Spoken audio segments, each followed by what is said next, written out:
thing when things are cold. Hold on. We've been having a little bit every now and again, or pretty often. While you were gone today, so I was. There she is. And what do you think of it? Huh? Yeah, I might. You got a golf cart?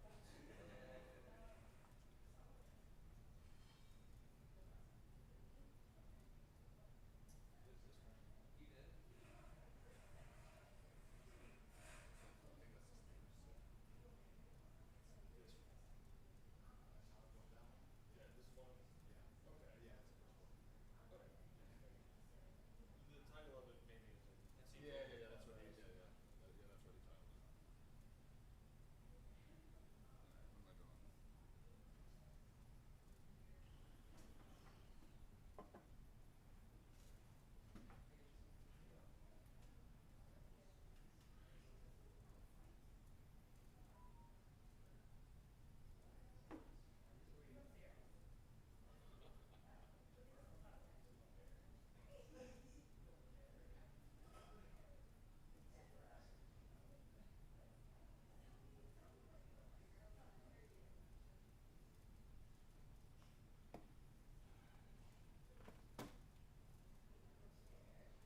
Yeah.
your stories.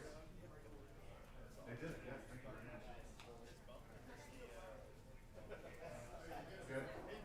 Well, I told him, today I was going to, Scott here, so there's too much. Huh? It is for me. It is for me, because you know how fast I get down this time? Or him? And I'm only drinking too much beer because I end up peeing on myself. Alright. Anyways, okay, we got that out of the way. I'm trying to do Scott's beer, and I don't know why this thing is not doing it right. It's interacting with my glasses. I don't remember that being a problem. Alright, anyways, Scott Haggis, welcome to the Real Estate Investing Trenches. For those that haven't been here before, I apologize in advance.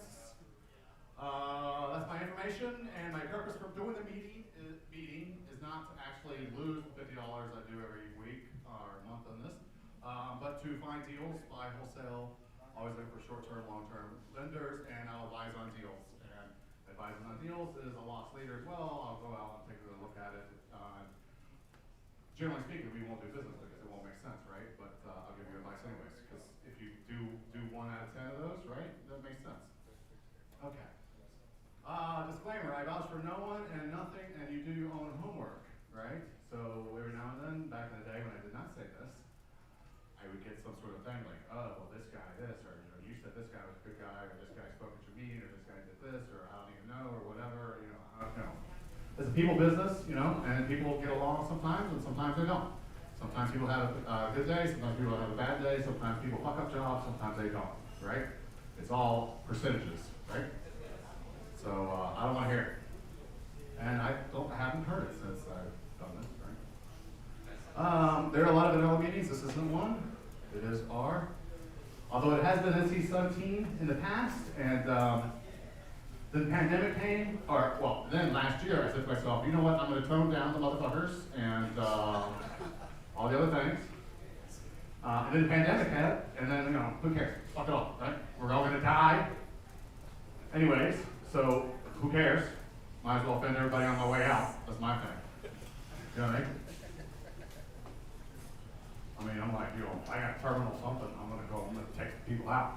I can never figure out how these solo gunmen can only end up with getting 5 or 6. I'm like, come on. Like seriously? What's the record? 21 or something like that?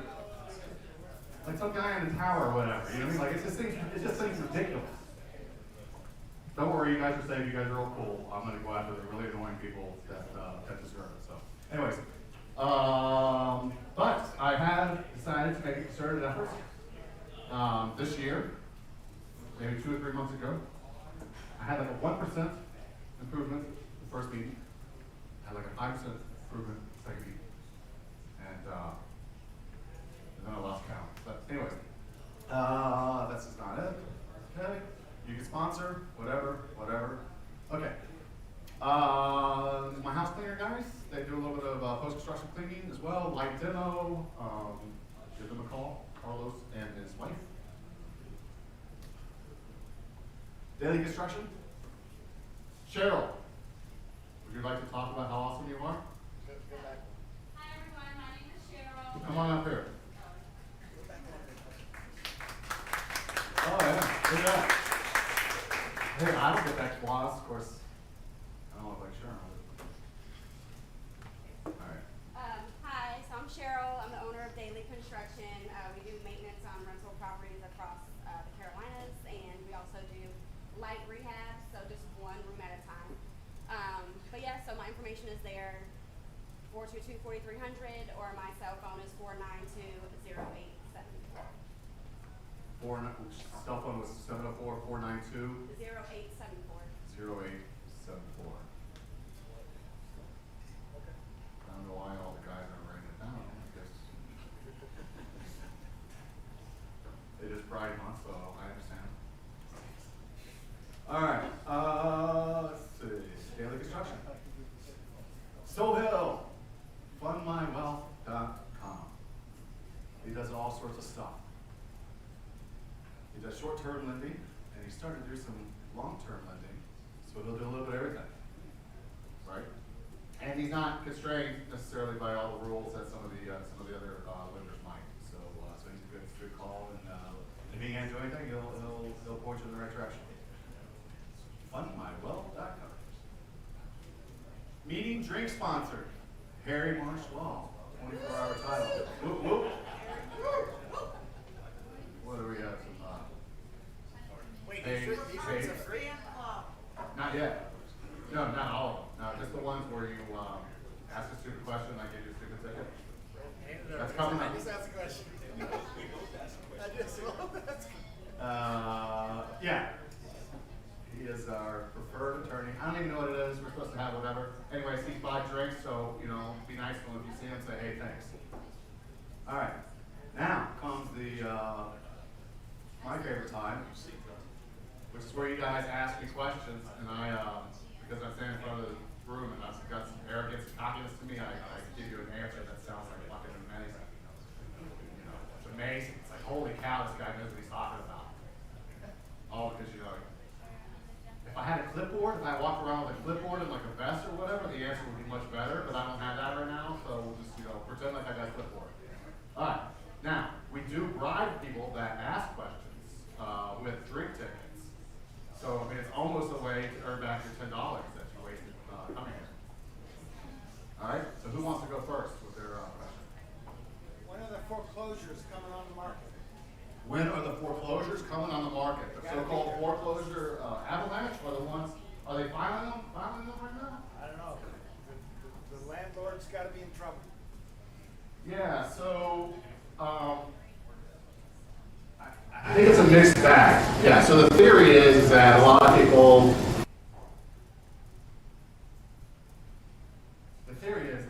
are in trouble, like because of the pandemic and payments and everything else like that. Both homeowners and renters, or landlords, so to speak, right?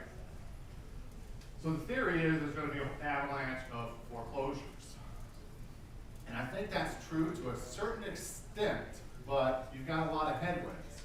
So the headwinds being that anytime you can sell out of foreclosure, you know, then you can, right? So if you have equity buildup, which with the run-up of the market, right? So if somebody had a mortgage 2 years ago at 100%, right?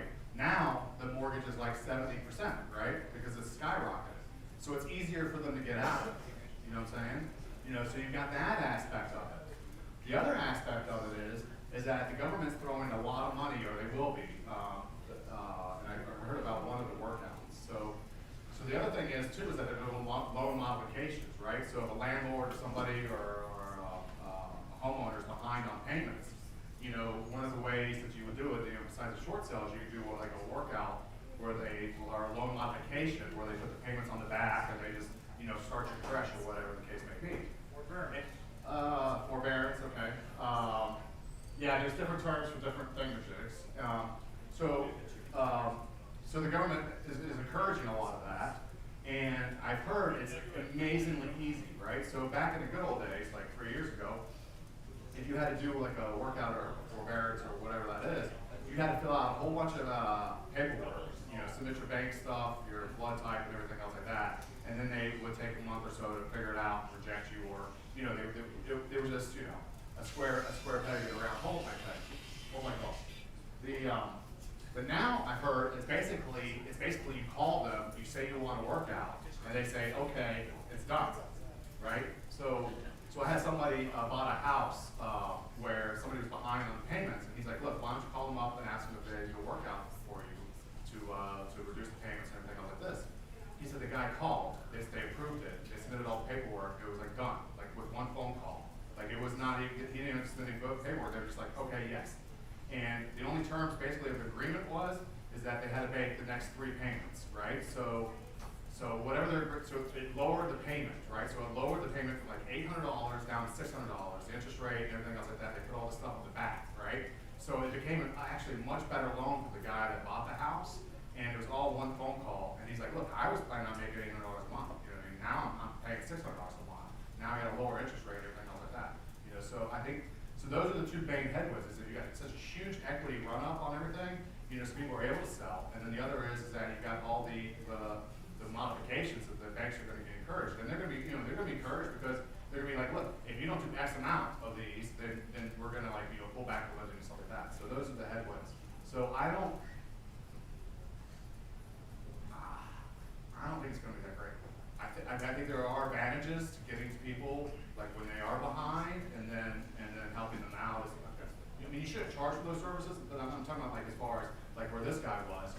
guy felt he was too far behind, he didn't want to do it or whatever, and then you just take it over and then you get it done that way.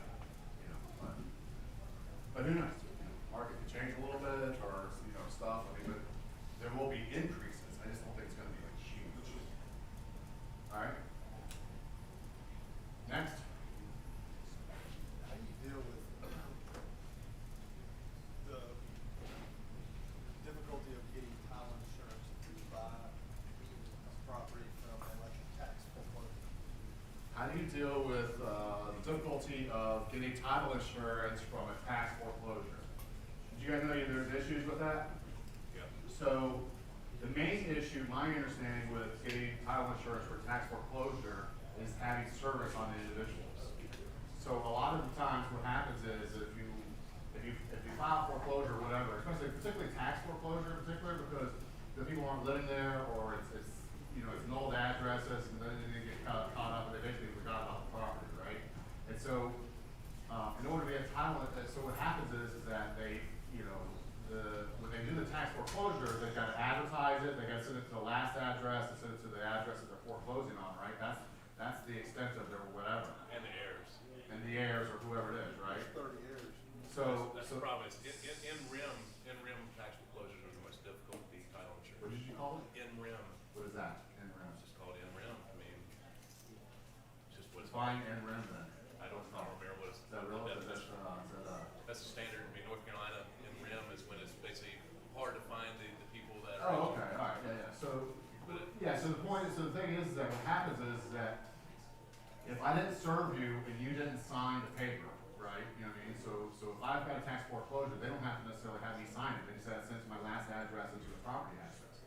So what title insurance freaks out over is that the person was never properly served, and so then they were never individually served and signed off on it, so therefore they potentially could cause problems on the title insurance, right?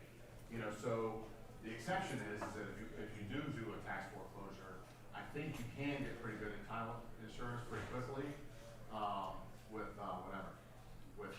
a big service. But if it sounds to me like you're fine. You got 30 people that are heirs and you're not gonna get them all served. So what are they telling you that they have to wait a certain amount of years? 7 years. 7 years? Well, so now you could do a quiet title action, I would assume, and that would so you do if it's the same property that we talked about before, where you might build on it and stuff like that and have it semi-long term, so you have a little bit of time. It's not going to impact your time schedule. I'm pretty sure you could do a quick quiet title action. You know, so that gives a little bit more beef. I mean, it costs $1,000, but you should be able to get once you have a court action in that sense, right? And that's just you should be able to get better title insurance or quicker title insurance. Thanks. The other thing is that there's a rule where when the property moves a few times down the chain, then it almost creates its own, you know what I mean? So theoretically, if you had a buddy, and they had a buddy, and you guys were all buddies, you guys all had companies, and then you sell them an arm's length transaction, by the time it comes back to you, it's nice and clean. It's called we call that title laundering. How many times does that have to happen? I don't know, I think it's like 2 or 3 times. It's not many times. But the trick is it has to be arm's length transactions, right? Now, so it's good to get a buddy that's like somewhere else. That didn't go to your high school, that you can have plausible deniability. This isn't being recorded, is it? What's But anyways, the recourse if they? if it's not arm's length, you know, I don't know. So, you know, here's the thing, the big thing, the recourse is always like, you know, well, who's gonna complain about it, right? You know what I mean? You know, you gotta make sure that you screw somebody first before somebody, you know, the repercussions, you know what I mean? So if you're doing it because there's a legitimate title claim down the road, that's not gonna solve that, really, because Right, it's no, still so- blocking title insurance. What we're doing today, the guy died 20 years ago. He lost the title to this like mobile home. And Lost then the title to the mobile home. right, and then he died. And there's you know you can't get clear title because then what they did is they affixed it to the ground. They didn't do permitting on it, and you know he ended up getting like another $7,000 in medical bills or whatever somewhere in that time frame. It's longer than 10 years ago. So it's like, okay, you can't really ever get title on this thing but it's cheap enough, you just buy it, just cash flow it, you know, one of those types of things, but Well- if I transfer it to these three guys, But am you're I talking able about to a get- mobile home that's a personal property. a But they have mobile home has fixed been it. affixed, and I think I can go back to the county and get it, Well, you can, so if it's personal property, if it's officially personal property now, right? Then you can file a personal property type of thing, which is where you put notice saying that this personal property is on my property. You have 90 days to get it, or I take title of it, like for like an abandoned car. DMV said we could do that, Right. but you still have like this 10-year-old, you know, medical thing against the dirt itself, and it's just old, you're not gonna move it, so But- who cares, right? But if we if do a quick it's transfer, 10-year-old lien on the dirt, then it goes away after 10 years. yes. Is it a lien, or is it, I mean, is it a judgment, or is it like a mortgage? It isn't, so, there's two. So he never paid off the mobile home itself, so the mobile Okay, home never paid off the has a mobile home. lien on that. Okay, And the DMV said it's so old, we just don't have anything on it. okay. And then, the, Well, medical so then, bill so is then the- with, well, so, all right, so with the personal property, if they've got a lien on the personal property and they're making payments, then there's a 3 years statute of limitations for them to enforce that lien, right? You know what I mean? Oh. So, there's a 3, right, so there's a 3 years, so if I owe you money, you know, and I don't do anything to collect it, right, it's 3 years from prior contact. So if the other company hasn't tried to, collect the money or sue or repossess the personal property within 3 years, right, then statute of limitations is passed on the personal property. Now, judgment. for the land and stuff, it's 10 years. It's actually 7 years, but then there's a 3 years of suing, so that's why it's 10 years. It's 7 plus 3. So, you know, because so it's 7 years of letting shit go, and then it's 3 years of, you know, being able to go back and be like, oh, I fucked up, or, you know, whatever. So that's why it's 10. You know, so if you've got, you know, a leak, but the mortgages are different in that if mortgages don't collect and they're on the land, if they're on the land or something like that, then they don't go away, I think 15 years after maturity, something stupid, right? But there is a way to extinguish them by serving the whatever and figuring out who owns the mortgage and stuff like that. In that situation, would you transfer it 3 times, like you said, and just try to get their No, you can't really, so the transferring won't extinguish legitimate issues, right? So if, you know, the lien will follow the chain of the title, or whatever, you know, the title insurance will have to pay, so like this. What the, you know, 3-card Monty does is that it takes it from, you know, the tax foreclosure stuff. And I don't, you know, talk with the attorney, because I'm kind of gray on this, I mean, I'm kind of gray on this. But, if there's a title issue, each time it gets issued, each time it gets issued, the small issue goes away, right? Because it's just becoming minimizing risk. You know, so if the tax foreclosures, the reason they don't wanna, insure the tax foreclosures is because of the service issue, right? Which is like bullshit, like, you know, because you, I mean, you basically gonna have to hire like a litigator for like 20 grand for them to come, you know, litigate the lack of service and all this other crap, you know what I mean? But title insurance companies are a bunch of pussies, you know what I mean? And so they don't want any of that risk. So they've got like a little bit of extra little risk. And so they're like, nah, we don't want, like, there's too much high risk over this tax foreclosure stuff and services and stuff like this, right? And so if you get one little BS policy, right, and the next policy is like, this policy's gonna take care of a little bit more, and then you get another one, you know what I mean, then it's like, who cares, right? Then it's off the race, then you got the Cadillac policy.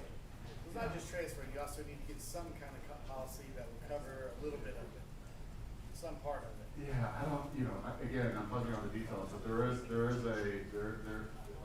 when you have several arm's length transactions, it basically cleans up, little bullshit title problems that you might have initially. But you can't just like get a mortgage on something and then transfer it to 3 buddies and be like, fuck you, mortgage. It don't work that way, you know. I mean, I wish, you know, I mean, going every day. I'd be charging a lot more for this meeting, if that was true. I got one more to segue on. Oh my God.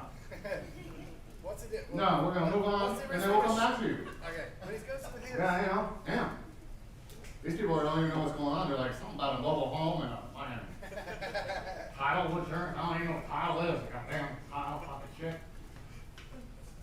How do you think the new rule about wholesaling is going to affect wholesalers?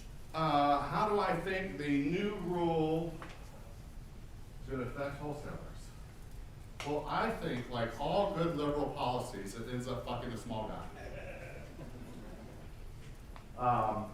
You know, it's like water, right? Like wholesaling is water. It's going to find its path of least resistance. You know, see, the problem with all those rules, here's what happened. All they did was increase the cost of the transaction. Okay, who pays that? Who pays the cost of the transaction from a wholesaler? End buyer? No. The little guy, the seller. Now he's got to make a cheaper offer. You know what I mean? Do you think the wholesaler's going to be like, don't worry about it, I'm going to make less money? Do you think the guy that's going to rehab is going to be like, don't worry about it, I'm going to make less money? No, it's the small guy that always gets fucked. Yeah? So yes, all good liberal policies, fuck the small guy. So yes, they're like, we're going to protect all these people getting fucked, and they're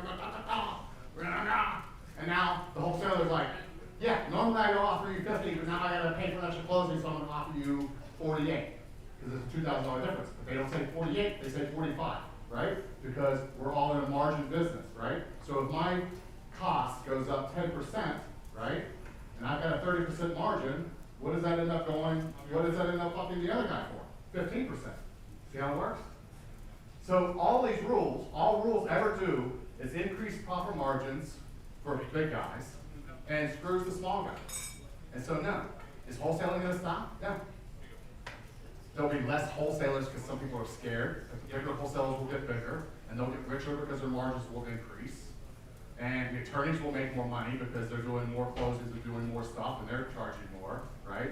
Our transactional funders, right? So yes, that's what's gonna happen. All sorts of new rules and regulations, almost 100% of the time, screws the small guy.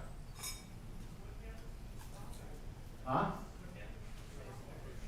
What happened to what?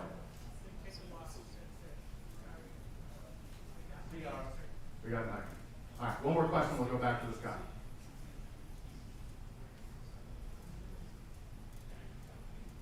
I mean, I'll be here, I'll stand up here all night. Oh yeah, fuck you, Adam. Are you the chump in this? I am the chump, I'm honestly the chump. I'm so glad I got a, rock star speaker wearing a baseball cap inside with a Batman shirt. This is gonna be awesome, dude. These guys are gonna be impressive too, boys. See what I Look wear at that, dude. Did you pay extra for those jeans? Oh my goodness. Yeah, for the whole. You like had to make the whole jeans and then rip them strategically. That's like extra work. You gotta cost more. I pay these like kids in Taiwan to go around with my sharp knives cutting jeans. I'm actually. It's like all the kids in Taiwan will work on your jeans have like 9 fingers. Break those khakis out. Huh? You break your khakis out just for your meetings? Yeah, I bring my khakis out and I bring out my heaviest shirt that I have in my closet for the hot, muggy day. Looking great. Let me tell you. Oh boy, he's warming up in the bullpen over there. This guy's a jerk too, let me tell you. See, sometimes the benefits of, the reason that, like a lot of us are like good at stuff, at business and stuff like that, because nobody else will hire us.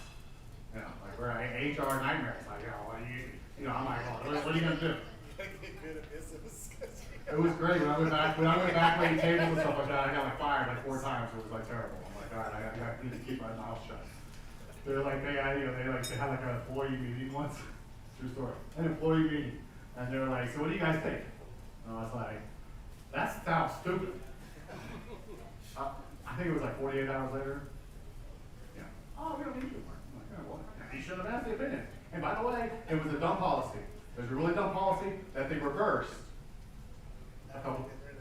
Yeah, but I was like, look, you don't want to ask my opinion. No, I'm going to give you my opinion. I'm like, what do you just want my opinion? Oh, that's great. I'm like, no. And it's stupid. It was a stupid idea, and they reversed it exactly on what I said. But, whatever. Especially also we're all in business too, so fuck that. I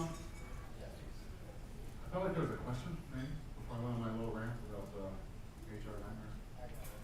Oh yeah, we're going back to your shit. He was talking about getting title insurance on tax foreclosure. So, what's the difference between sheriff's sale, sheriff's sale foreclosure versus regular? And why is the sheriff's sale so hard to get title insurance for up to 12 months. All right, the difference between a sheriff's sale and a tax foreclosure? My understanding is a sheriff's sale is enforcing a judgment. Correct, but it's hard to get title for 12 months. It's probably similar. It's probably a service issue. You know, so I think on a sheriff's sale, right, so if you owe the credit card company or medical bills, like 50 grand or 20 grand or whatever it is, in order for them, they can't foreclose on you, right? But they have a judgment against the personal property of the person that the judgment is against, right? So they go to court, they get a judgment, and now in order to enforce that judgment, they don't foreclose on it, they get a sheriff's sale, right? That's my understanding. And same thing with the sheriff's sale, where they have to serve you, you know, at last known address, and then, you know, whatever property they're foreclosing on, and that's it. That's their legal standards, right? And so I think it's a service issue again. But we just served someone, got the judgment, got the sheriff to foreclose. It went through the 10-day upset at least 100 times. And But now, now, now the buyers will be having a hard time. So I stopped bidding on my own property. But here's the thing, so that's what I'm saying, is that, did you actually serve and get their signature? Right, so if you owe the money, right, all I gotta do is serve your last known address. I don't have to get you signed, I don't have to sign, you don't have to sign anything, right? So there's services and services, so serving the address versus serving and getting their signature. So if you get their individual signature, then I think you're good to go. And the thing is though, is that, look, again, most attorneys won't know this, and most title companies, it's just a blanket answer. It's just, oh, it's a sheriff's sale, fuck you. Oh, it's a tax foreclosure sale, fuck you. Huh? I went to court, a judge like said. No, I get it. What I'm saying is that that's the issue, that's my understanding of the issue. I could be wrong. I mean, I'm almost never asked, but. Wait, did I stop? I definitely, I don't know the answer. I definitely, No. I probably give a- No, what I'm saying is that when the title, when you do a sheriff's sale or a tax foreclosure sale, the title insurance is gonna be like, fuck you, go away. Like, just straight up, fuck you, then we don't do those, or we do them in certain circumstances, right? Okay?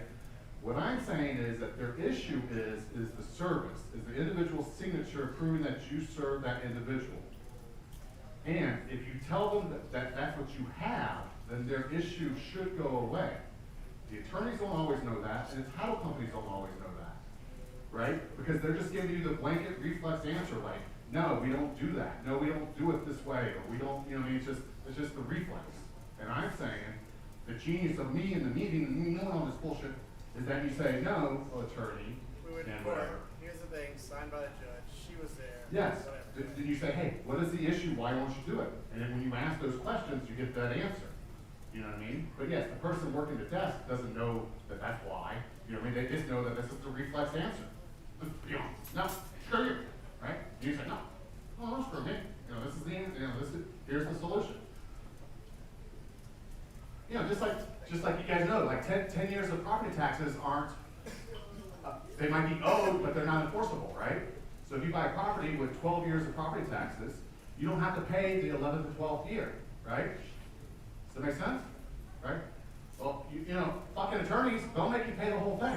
They don't even, a lot of them don't even know or care or pay attention or whatever.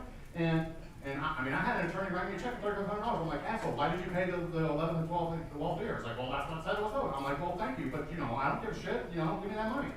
You know, don't be paying stuff I don't owe. You know, it's not enforceable, right? So like owed money that's not enforceable is like, you know, a thank you gift, right? The other thing is too, check this out. I should definitely charge more for this meeting. All right. You got 10 years owed on property taxes, right? Now, the title insurance is going to require you to pay them all, right? You know, say, but see if you can get a lot of stuff and then, well, you know, why don't you accept the title, the taxes, how whatever, right? Then what you do is you pay the 8 years prior, right? And then let the other 2 fall off. Does that make sense? Or if you take over something subject to, right? You know when you go to the tax office, right? If you go to the tax office, and I would do it in person, right? You know, you could say what year this tax is being paid for. Does that make sense? Right? So if I got 10 years of taxes, I'm not gonna pay 2010, right? I'll pay 2019 first, and I'll work my way down as they fall off every year, right? Or do So- every other one. Or do every other one, make a calico cat, I don't care. The other thing is too, same type of situation, you can work out sometimes a payment flow program or whatever, you pay X amount of dollars per month or whatever. Now, I don't know about this, because I don't know, a payment plan program might be different, right? But they wanna see you making payments, right? So yeah, you go there, you make $500 every quarter or whatever it is, so they don't foreclose on you. But yeah, you pay the ones that are the current years earlier, and then you just let the other ones slide off. Does that make sense? Or be a good citizen and just pay all the taxes, because we love it. And the government's very good use of your money, and they care, and they'll thank you very much. All right, one more question, we'll move on with the lives. Go ahead and get, the other one.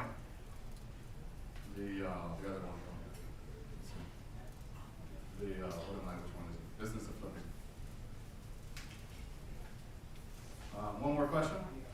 We could do more, but you guys are probably bored. I'm not, I'm entertained. Fucking Joe, how you doing?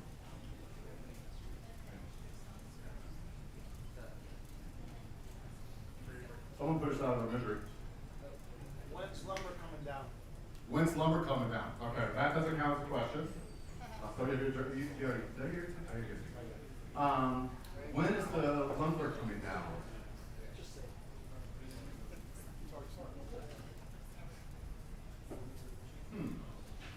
I'm gonna go with 12 to 18 months.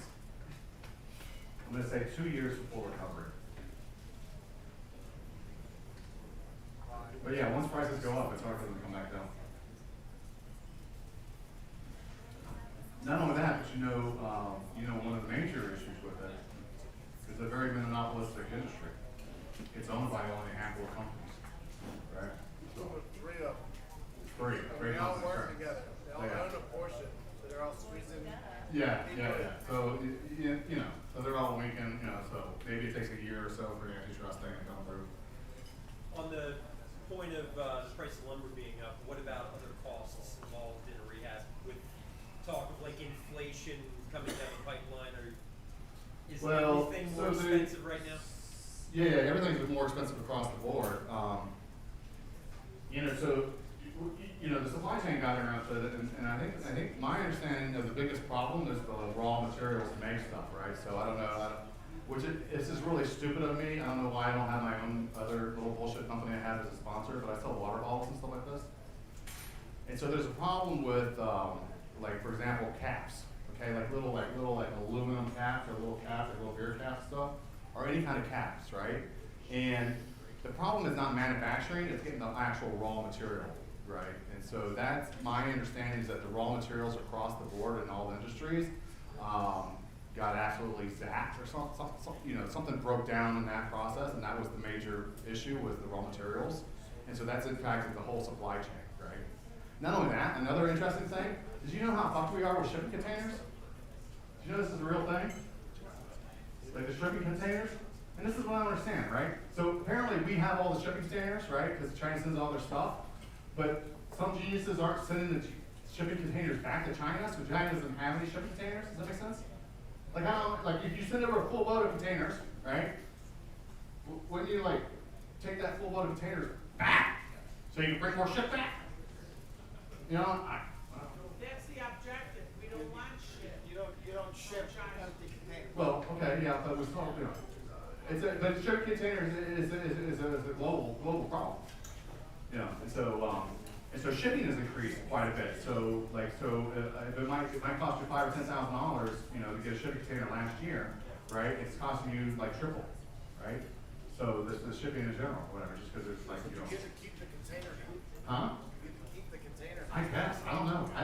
For me, it doesn't make sense. Like when I read it, I'm like, how does that make sense? How do you ship over all the containers and then go back home with not the same amount of containers and go, wait a minute, we don't have any containers to ship? Like, how does that work?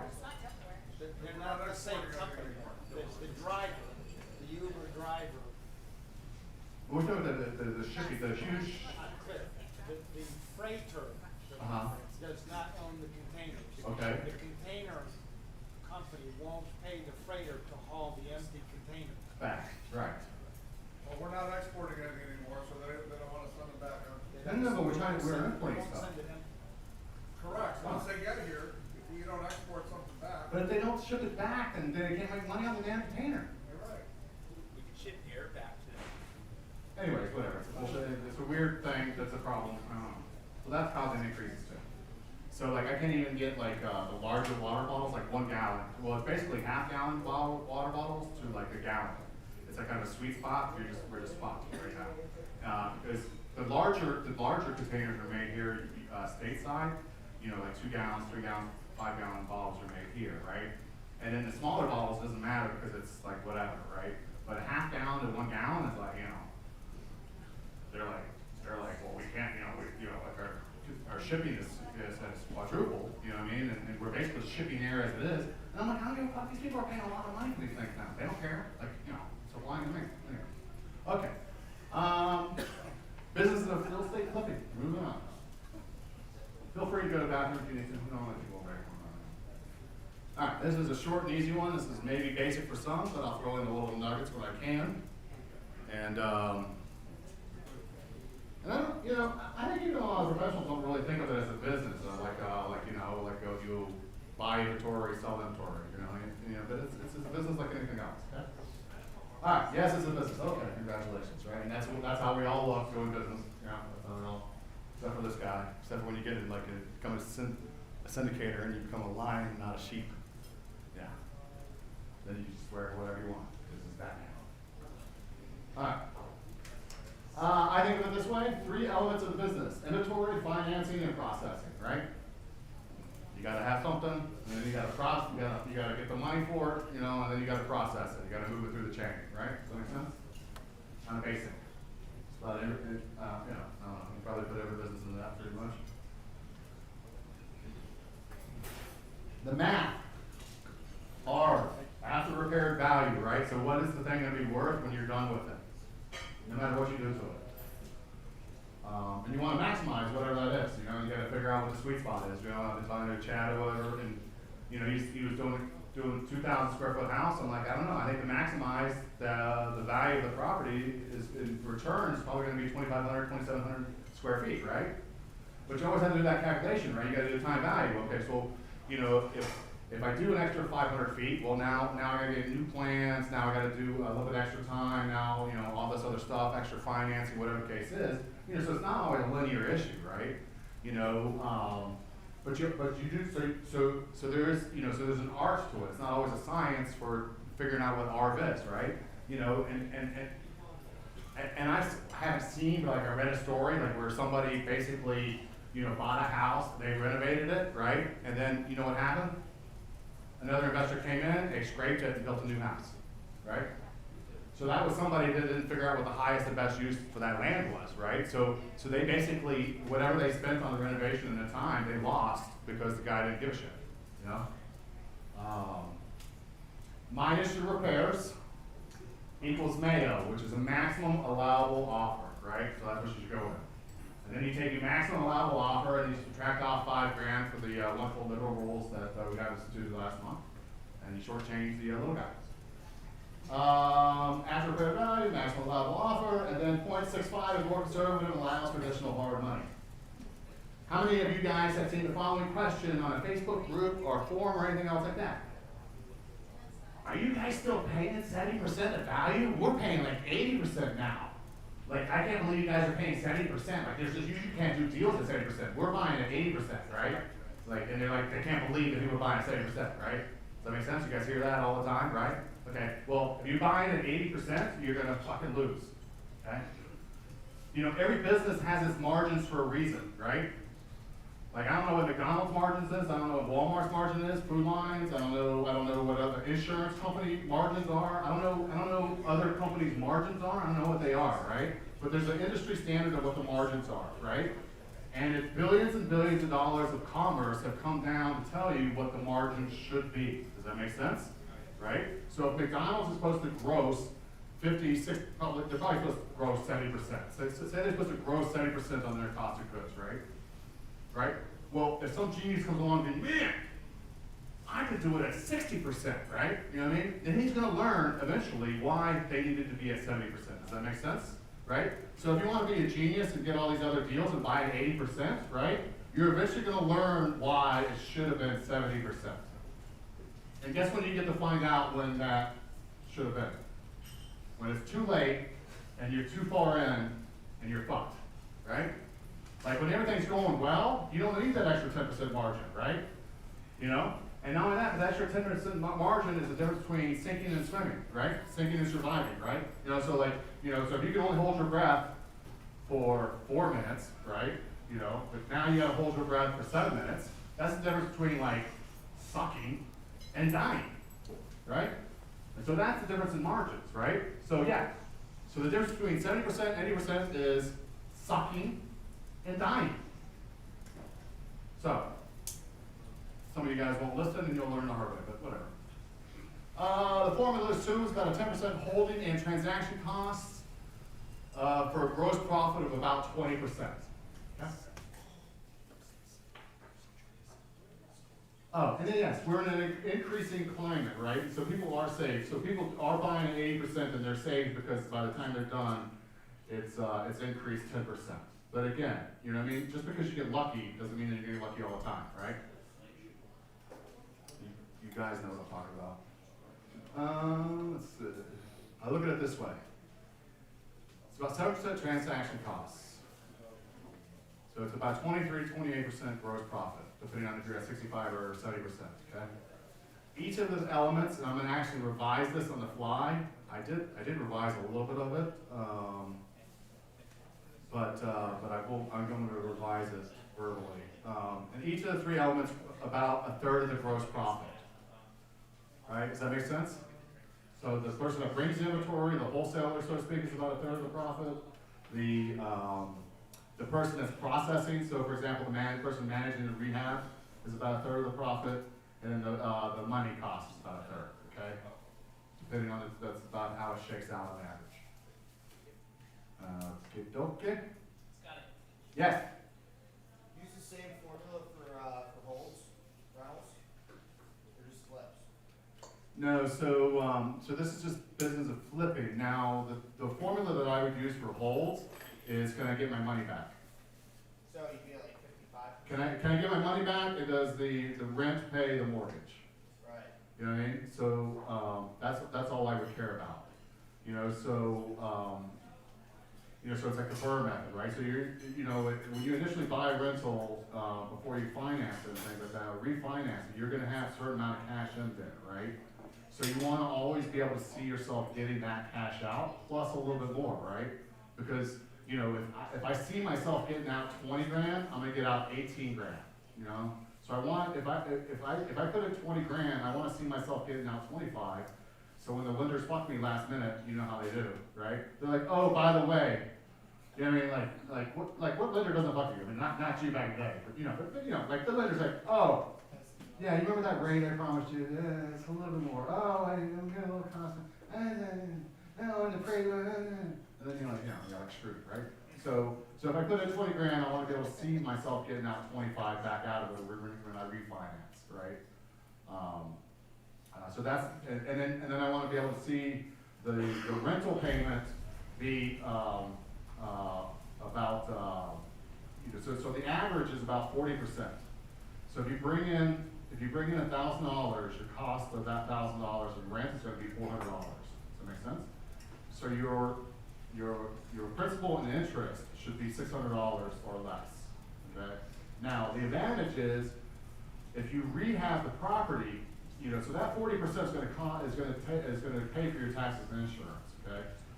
But if you rehab the property, then you should have lower maintenance costs on average, right? Because you're not going to place the roof for another 20 or 30 years, and that's expensive, right? I mean, people don't add in that stuff. So you could be, so I don't mind being at the 60% exactly, right? You always want a little bit of margin, but if it's freshly rehabbed, I don't mind being exactly at 60, maybe even 65%. Because I know that my maintenance costs on average are going to be averaged over 30 years, and I've already done the front end 30-year renovation, right? And so by the time I get to year 10 or 15, when I have to start replacing stuff that sucks, you know what I mean? Then I've already gotten the increased rent, and I've already increased my margins, so that'd be the rental. So you're saying everything it should be like 60% though? What? For a rental? No. No, for rental, you're looking at, I would look at it from an income standpoint. Okay, so the other thing about rentals is that it doesn't matter what the equity is, it matters what the cash flow is, okay? So, you know what I mean? So if you're not buying to sell, then why does it matter what it's worth, right? It only matters what it's worth, from a financing angle, right? And so generally speaking, you know, you could get, you know, and you gotta reverse engineer these things from a financing angle, which is, you gotta find out when you can do your cash out refinance, right? You know, so it's usually like a 6 month or 1 year mark, or depending. And it may pay to wait an additional year depending on different loan programs and stuff like that. And then you also wanna consolidate your loans, right? So, you know, you don't wanna do one in 6 months and then another one in 9 months, you know what I mean? So you want them all hitting at the same time, so you're not fucking up your credit every time. You know, so you gotta calculate what your short-term money is and your actual cash out. You know, because when they finance the rentals or whatever it is, they're gonna finance like 75, like anywhere between 70 and 80% of the purchase price. It doesn't matter what it's worth, right? So you're gonna have 25% upfront, 20% plus 5% closing costs, plus your rehab money or whatever in the beginning. And I wanna be able to see myself getting that back out, right? So I don't really mind. It doesn't matter to me what the property's worth if, you know, if I can get 90% financing on it, you know, and I get my money out plus some, you know, and the rent covers the payment, then what does it matter if I've only got 10% equity? Just linked to that, we've got a situation where we have 6 properties we would like to refinance as a Right. bundle because they are long-term holds. Okay. You know Well- a bank that would do that? Yeah, I'm not the guy to talk about that, but there's probably people, so you wanna take 6 loans, put them on 1 loan, Yeah. or ideally perfectly, or like a loan. Then it becomes a commercial loan, I mean, Yeah. alright, so in a perfect world, so you can have 10 houses that are federally insured, okay? You know, so you get your best rates on 10 houses, okay? And those are gonna be each individual loans. Now, are you married, you have a spouse or whatever, Yeah. theoretically? Well, That's- they're all owned by an LLC. Yeah, but somebody has to qualify for it. So, you know, so probably what will end up happening is you're gonna deed it back to your personal name and deed it back to the LLC or whatever, right? Because you're not gonna wanna pay the extra 2 points for an LLC, commercial loans and all that other stuff. Not 2 points, but 2%, you know, whatever it is. But, You get financing in the 4s right now on a portfolio style loan. That's And what. then they come- If you got $1 million, there's a lot of them. No, Living Home sucks for rentals. oh, do they? But Yeah. I use them a lot on my flips. But there's portfolio style lending out there. You get rates in the 4s. You can actually buy down the interest rate as low as 4 is the floor, as they 4 is the floor. $1 million portfolio loan, and you're in 4s. 30-year fully amortized, fixed. Like what's an example of a bank doing that? Don't go to brick and mortar banks. Yeah. So they're basically like hedge funds of, you know, set up shop where they're doing stuff like this. But yeah, talk to them. I mean, yeah, I'm not the guy to talk about that stuff, but there are stuff that's out there. But and that really pay a little bit more, but you know. To answer his question, Lending One is one bank Oh, Lending One. that I got approved with recently. Yeah, they're aggressive, they're strong, they're big and national, they're $1 billion finance. But you can do 10 on your personal credit, you get the best rates, right? You know, and then, but you gotta weigh the advantage of all that stuff as far as, you know, like what it allows you to do otherwise, right? Because if you max out your credit, then you're maxed out on your credit, that sucks, right? And, but I always ask for the spouse, because the thing is that lenders, what they'll do is they'll put the husband and spouse on the same loan, even though it's only one of them qualifying, right? So there's no need for both people to be on the loan, they're both gonna have to sign, but you know, so a couple can have 20 federally backed in mortgages, right? Now maybe the husband works and the wife is at home, right? But while the husband is working and qualifying for all the mortgages, then the wife should set up a business of some sort, right? Doing it doesn't even really matter about the income, because eventually you're gonna do stated income and stuff like this, you know, but you want to keep them separate if you can, because then that gives you 20 federally backed mortgages. Here's a question for you. Yeah. Can it be primary plus this? Yeah. Can you do primary? Is it primary plus 10? I think it's 10 total. I think it's 10 total. And then not only that, but it's 4 FHA or 4 4 is the magic number, and then it goes to 10. Thing is, right now, in this time, I But mean, there- this is no time to be using up your Personal credit. Your personal credit on those Probably- 10, probably on those not. 10 with those Fannie Mae backed mortgages. Not to mention Fannie Mae is actually, they're actually limiting, they're cutting off the amount of lending they're gonna do to non-primary That's probably resident true. buyers. Yeah, because we're flooded with, and that's why I was getting ready to go to the next slide, if you guys are let me. I'm not gonna let you, But the thing is, the problem is, the advantage of the problem is that money is so cheap. if you can get in the 4s right now, Yeah, it's who cares? in your Right. LLC, rather than be on your personal Yeah, credit. I agree. And I agree. like 3.5. And then, why right, not you go- save yourself a half or one, you know. who Wait, cares? wait for the really, Yeah. the monster one that you really need for that Fannie That's true. Mae back and wait, hold Well, out on that one. and that's the other thing too, right? Why get $50,000 mortgages when you can get $5 million mortgages, or whatever the limit is, right? So you just want to be aware of those issues. Scott. Oh dear God! Can I? Here, I'll go on to the next slide. Just so I don't even care. I don't even care. Why isn't that going to the next slide? Jesus Christ! You're talking about the business of flipping houses, you were talking about not getting stuck, right? Yes.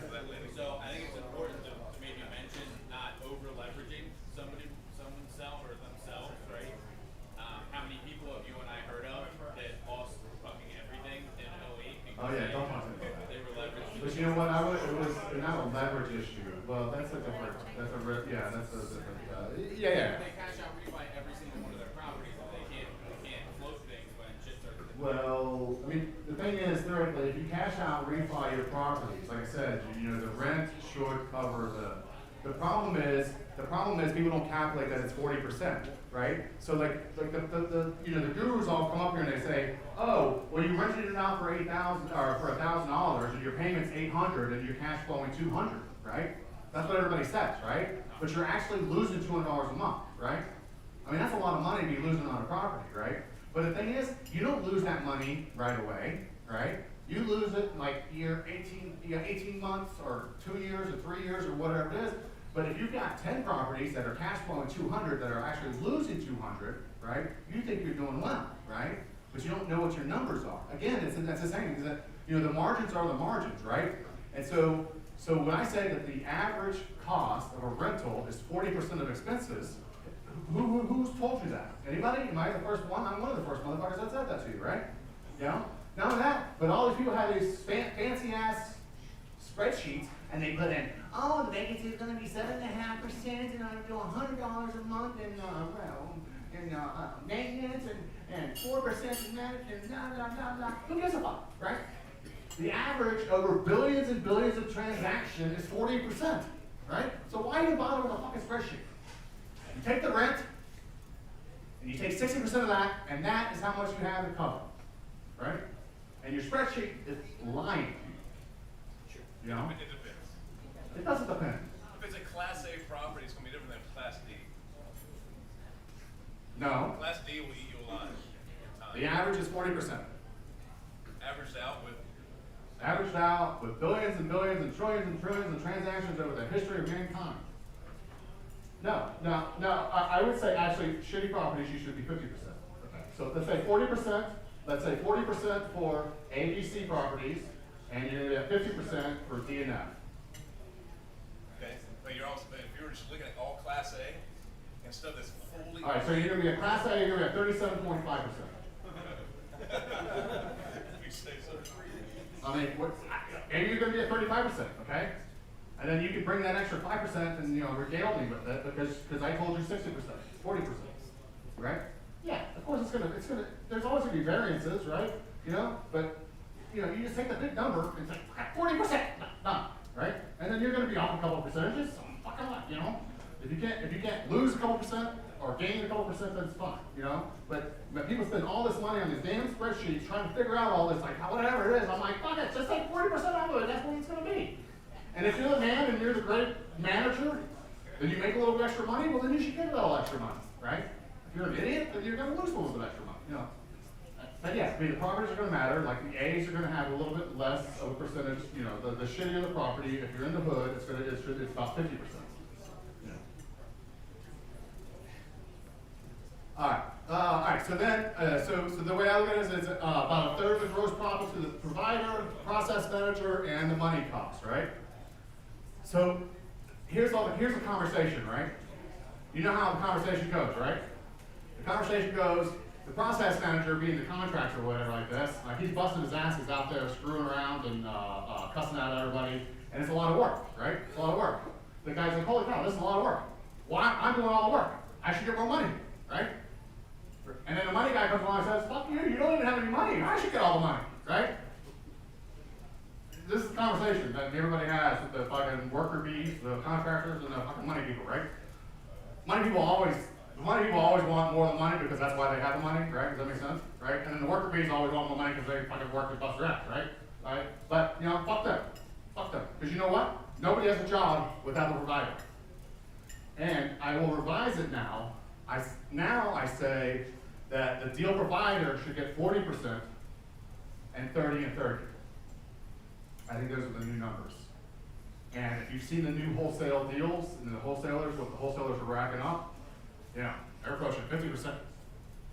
You know, because the fact of the matter is it's harder to find a deal, you know, and there's more work that goes involved in that. And the thing is that, that's what I was saying, with the money is so cheap and we're so washed with money, you know, that you know, like 4% interest rates or whatever, you know, or, you know, like all these returns and stuff, it's ridiculous. We have way too much money, right? Like everybody's got money. Like, it's so easy to find money nowadays, it's not even, you know, like, I mean, Adam's gonna tell you how much of a genius he is for finding all this money, you know, but there's so much money out there, you know, like chasing deals, you know, so like, money's easy. Workers, I mean, do you know how many contractors there are and people that work and do stuff? Like, there's a lot of those people, right? But the guy that finds a deal, a good deal that's profitable for everybody, that's the guy. Yeah, that person on Facebook paying 80% increases our margins. I love this. Well, if you're buying a property off of Facebook, you know you pay too much. There are glitches sometimes, you know, if you find, if you know, see sometimes what happens is somebody's selling a house, right, when it's land value. When somebody looks it up, they're like, oh, this is an acre, or, you know, with zone multifamily 22. Like, who gives a shit about the house? We're gonna tear down the house and build like 8 units, right? So those are the times, you know, that you'll find little glitches in like Facebook or other type of stuff, right? But it takes a little bit of work to kind of like dig through that stuff, to shift out, you know, whatever, and then jump on it before somebody else recognizes it. But that's where you can find little deals. All right, yes, you need to sell with a realtor. This always kills me. You can't do every job, and you need their expertise, and you will pay one way or the other. I love these people. Have you seen these discussions on like Nextdoor or Facebook maybe, and all this other stuff about people that sell on the Open Door and everything else like this?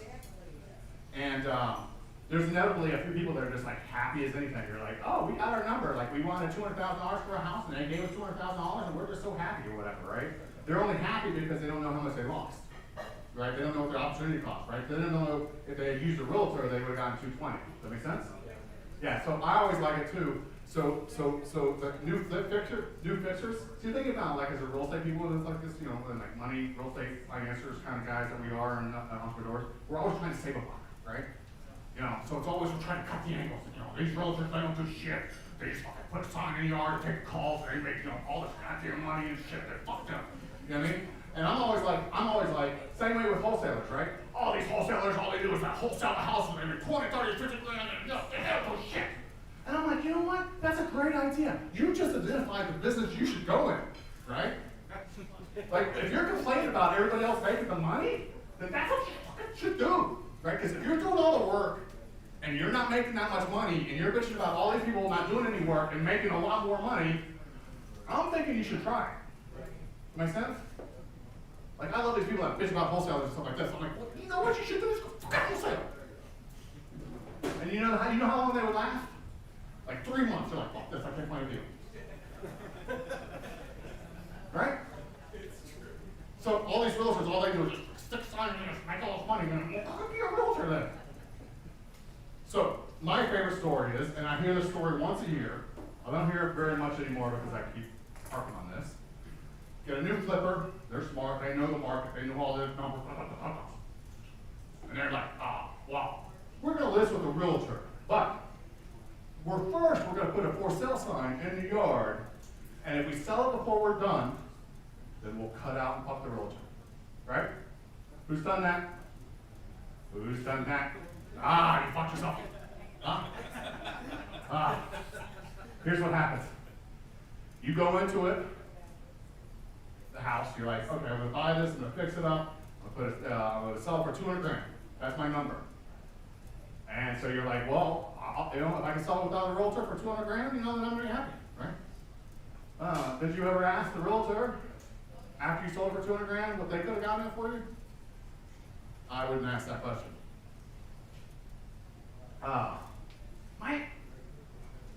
My partner did this. He's a realtor. Never done this thing. Like, oh, you're happy. I'm like, dude.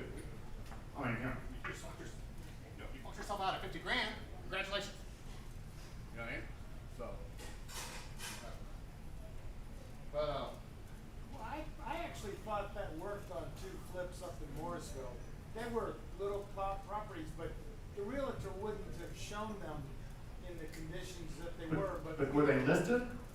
No, we were flipping them, so they were construction sites. So the thing is, I'm just saying you never know. You never know. Oh, I understand that. What? How does it start with 2? All right. You just don't know what the difference is, right? Find an investor-friendly realtor. Don't go into property. Do you know one? I am. Hold on. I'll go into properties. Even construction stuff.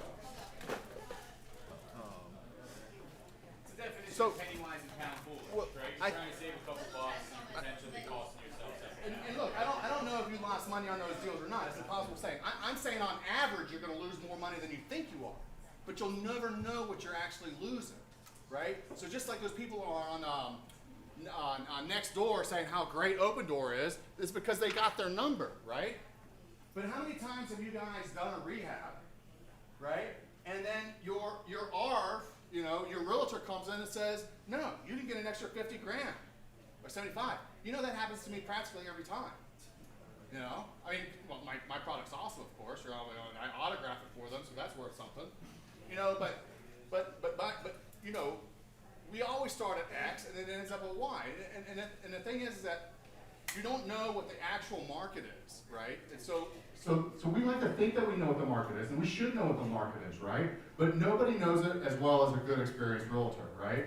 And so if you are selling it on your own without commissions and everything else like this, then you're likely leaving money on the table. Now there's no way to know. But I need somebody double checking myself because I have sold stuff for 30% more than I thought I would, even though I'm the genius that I am, right?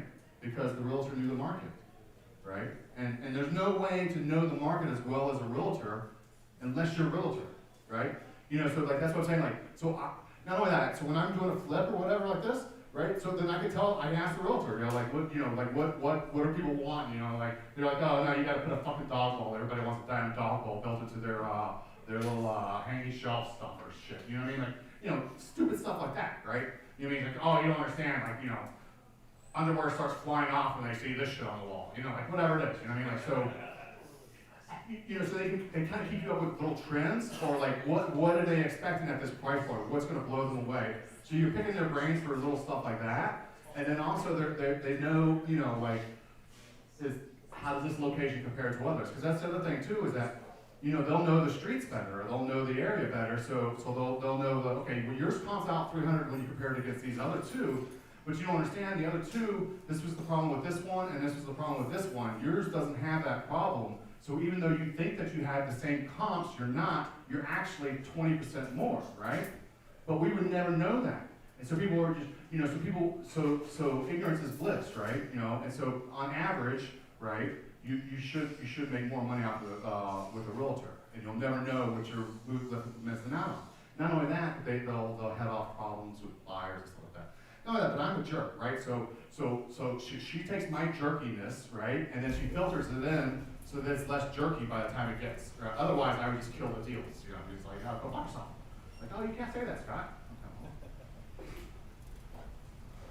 She's like, listen, I know, sometimes, and then sometimes, you know, like, I always like to do this, like, negotiating thing. She's like, all right, Scott, take the fucking offer, stop, turn around. What's that? Okay, all right, that's, oh, inventory element, linchpin of the business. Ooh, this is fancy. Market is huge, houses over 30 years, are 150 to 500.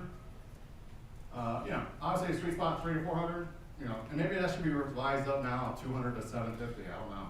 You know, a 750 house is now, is the $400,000 5 years ago, right?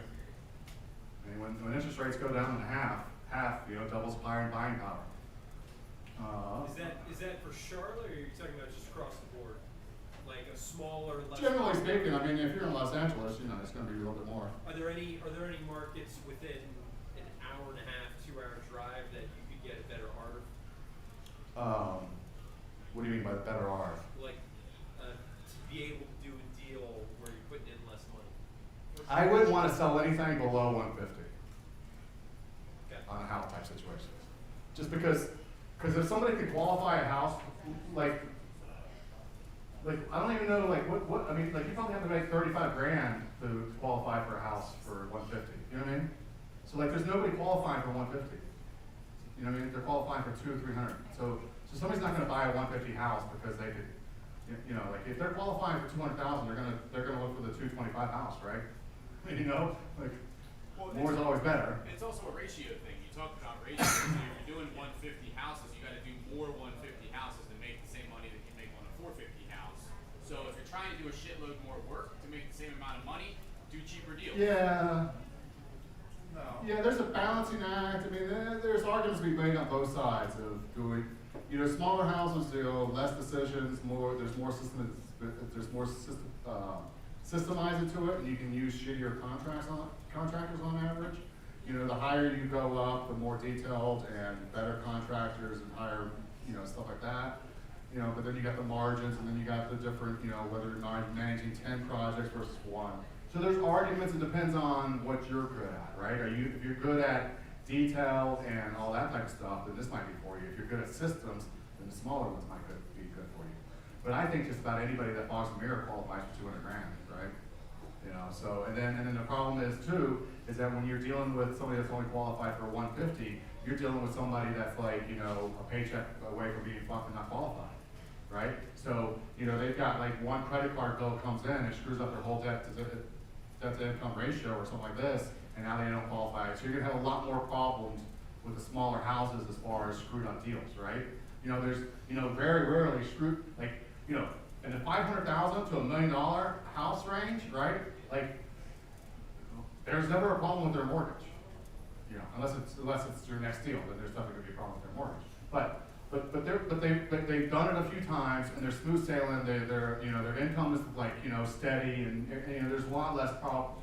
When you start dealing with the, you know, barely qualify for a house with 150, 200 range, you know, any little hiccup and they're off the wagon, you know.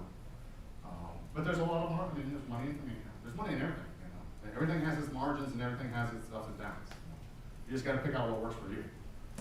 Deals. Maintain wholesaler relationships. You know, call them, harass them, give them stuff. Some dollar bills in the fry container. Farming area, always look for, you know, a particular area so you know the market, and then market. Now, I used to, back in the good old days, there's about 3,000 to 5,000 to get a deal. Now I'm hearing it's about $6,000 to $12,000 to get a wholesale deal, right? You know, so when all these, is that what are you running into? Do you want to talk?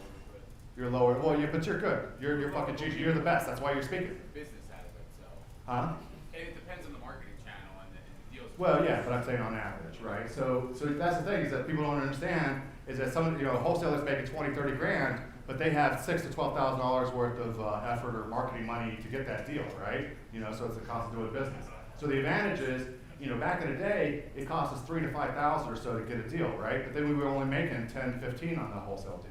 Now these fuckers are making 20, 30, 40, $50,000, right? You know, but again, it's all on margin, stuff like this. Don't worry about the competition, you know. There's always new people. Be a big fish in a small pond, right? You know, don't be asking like what the hot neighborhoods are, and you know, everybody gives you the same damn answers, and then so everybody goes off to the same damn deals. You know, ask everybody where the shitty neighborhoods that nobody gives a fuck about, and go after those, you know, right? Because you can make money everywhere, so you might as well make money where nobody else is. You know, so be a big fish in a small pond. And that was basically Joe's whole thing on speech a few months ago, right? Big fish in a small pond. If it was easy, you wouldn't make the big bucks, right?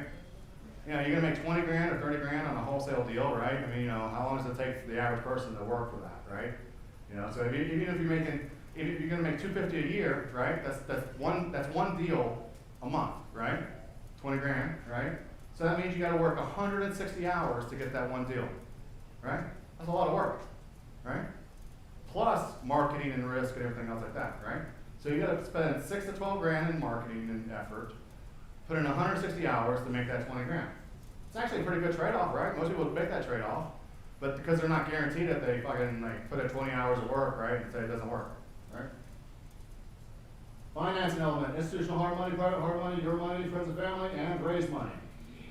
I'm gonna go ahead and give Adam a speech. And then there's syndicated money. Institutional hard money, they're bastards, but they're cheap, okay? The reason that they're bastards is because they promise you the world and they can close in a week or two or whatever, but then they tell you about like 3 days before you're supposed to close that the appraisal came in and they can't do anything about it, and they're not even interested in the loan, right? And they string you along until the last minute. Why this has happened to you, right? It happens every time, all right? It doesn't happen every time, it happens 80% of the time, okay? So institutional private money, they're gonna promise you the whole room because that's what they're doing. They're on the phone, right? They're like, oh yeah, we can do that loan. Oh yeah, oh it's worth $100,000 and you only want 70. Oh yeah, we'll close it next week, no problem, right? Yeah, don't worry about it. Okay. Oh yeah, and no, 6.5%, 2 points, blah blah, right? And then the appraisal comes in and some asshole appraisal that they hired, right? It's like, oh, I don't like these houses, they clip you for 20 grand, now you got 80, right? And then your numbers don't work, and then you're like, oh, but you don't quite qualify for our lowest rate, so we're gonna have 80.5%, we're gonna, and then they don't tell you that until like 3 days before the deal. So, institutional hard money though is the best and cheapest, and you should use them, right? But you should always have a backup plan and know that they're gonna screw you. And then you just gotta know some deals, like the cookie cutter deals where the numbers are easy and solid in a stable neighborhood, right? It's a lot harder to get fucked with the appraisal, right? But when you're on an emerging area where there's comps all over the place and you got some redneck coming into the arts district 20 years ago, you know what I mean? They're just not gonna know and they're gonna screw you, right? You know, so you just need to know which deals are good for the institutional hard money, and then you always wanna have a backup plan. And then when they keep telling you that the loan's gonna be ready in a few days, you know that they're stringing along. Because here's the thing, what they don't tell you is that they're scrambling in the background trying to make this loan for you, and they're not gonna tell you at the last damn minute that you're fucked. Does that make sense? Right? So we're a lender, we do use institutional hard money, and we also have a private debt fund. And the why behind what he's talking about is the big national lenders use appraisal management companies, Right. so AMCs. Right. That's what drags your duration out. They also pick one out of the hat, so they Yes. gotta know your local market. So the good lenders that do institutional hard money. It's Russian roulette with appraisers, right? Yeah, you're gonna get some guy from Stanley coming into the damn Villa Heights and be like, this thing don't make any sense. I don't know, $800,000 for this fucking house? Are you kidding me? And it looks gay to me. Well, I don't see why anybody would pay. I know that everybody else paid that, but that doesn't make any sense. So it says 800, but I'm gonna say 700 because this isn't gonna last. We're gonna be paying $7 million for this house. I'm telling you, that's exactly what's going to happen. And you know, ask me how I know. Because I'm like, I hook the motherfuckers up. I'm like, where is this fucker from? Fucking Stanley. They're all from fucking Stanley. I don't even know where Stanley is, but it's like the next county and then the next county, and then he's buried in the fucking corner. He's practically halfway to Myrtle Beach, but there's like, you know, he's like at the beach, but he's like the last 30 minutes before you get to the beach. It looks like absolute dog shit. And you're like, what the fuck? Do people live here? You know what I mean? That's where that guy lives, and he drives into Charlotte every week to fuck 10 appraisals. That's exactly what happens. So hold on. So if you want to fuck Stanley, you don't want to do Stanley, then you got to ask your lender where their money comes from. Is it institutional money? Is it sovereign wealth money? Is it KKRs, Blackstone, their own capital, or the combination? And then ask them if you can use local appraisers. So the RCNs of the world let me. Local branches for appraisals? Okay. If you have a good one. Hey, we have super appraisals here in Charlotte too. We got some dumb people young. You know, I mean, you know, they're equal opportunity, stupid people all over the place.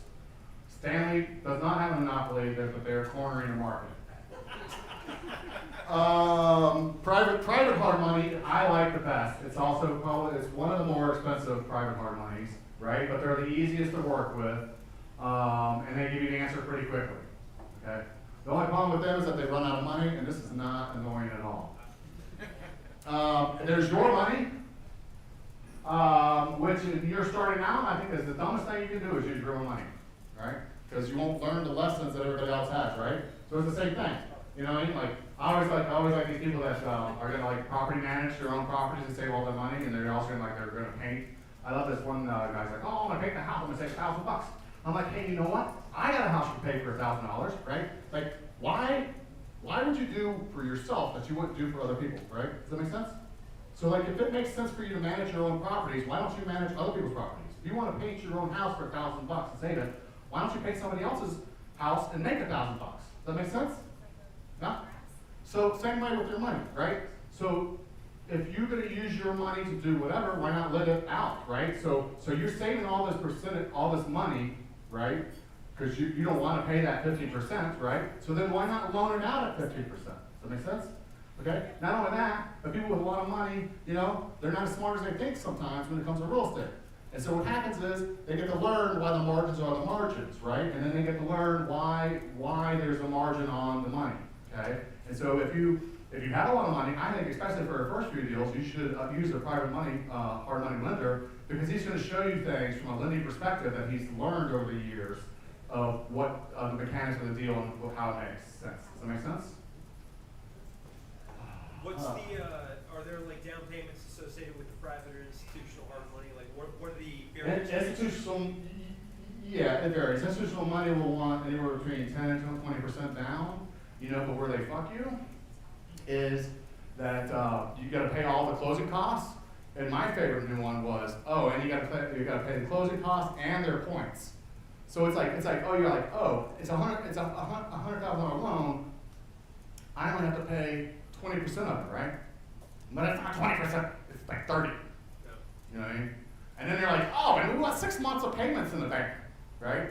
So you're like, oh, not only do I have to, so I'm thinking, oh, I got 20 grand I gotta come up with the 20%, but it's not, it's 30 grand, right? And then they want another 20 grand in the bank. So they want 50 grand for a $100,000 loan. You know, so that's the problem. You gotta, it's fine if you know all this stuff coming in advance. Private hard money is all over the board. You know, it depends on whatever. I mean, in general, it's gonna matter. Your money, yeah. So I don't recommend you using your money initially. Friends and family is an even worse idea, right? So the great thing about friends and family is that you may not be going to Thanksgiving, right? And you may figure out how much your friendship's worth. Okay? So if you're going to loan money to your friends and family, then you should, if it's your money and you're loaning it out, then you should just kiss it goodbye. Does that make sense? Right? Because that's the value of the friendship or the family. Not only that, but even if you kiss it goodbye, but they still owe you, they're still going to be weird about it, right? So they're not going to call you and everything else like this, they're not going to give you this shitty gift that they give you every year. You know, so you just got to calculate that into it. And then the other thing is, too, is that if you're borrowing from friends and family, that means that the smart money wouldn't give it to you, right? Does that make sense? You can't borrow it saying, go to mom and dad and whoever else and stuff like this, you know, so it's always the worst loans, right? Because if they could get a loan, then they would have gotten a loan before they got the friends and family, right? So that's why it doesn't get paid, because it was a terrible loan. So just know that. And then raise money, like private money and stuff like this. I've never liked it because people are unpredictable, right? So, you go through the whole speech, like here's what we're gonna do. I'm gonna buy a house, you're gonna finance it, and I'm gonna pay you 10% interest, right? That's the old golden rule, 10% interest, right? And that'd be great. You just do 10%, maybe a point, whatever, smooth, easy, cheap money for rehabs and stuff like this, right? The problem is that when you go to that person and they say, hey, I need $200,000 for this, $200,000 for this loan, they're like, oh, I only have 180, right? Or if they've got the 200, they go, I don't like the color of those shutters. You're like, those shutters ain't gonna be here. Shutters are out of stock. Like, I don't know. We're going modern. We're doing shutters. I don't like the neighborhood. Like, you get this shit. Like, you know what I mean? Especially you get the Valentine people, you're gonna come and bring them up in the hood, and you're like, oh, you don't understand, people are gonna pay, $700,000 for this house off Camp Green. They're like, you're fucking nuts. the numbers are the numbers, right? It's math, right? And so that's the conversation you have, it's just annoying.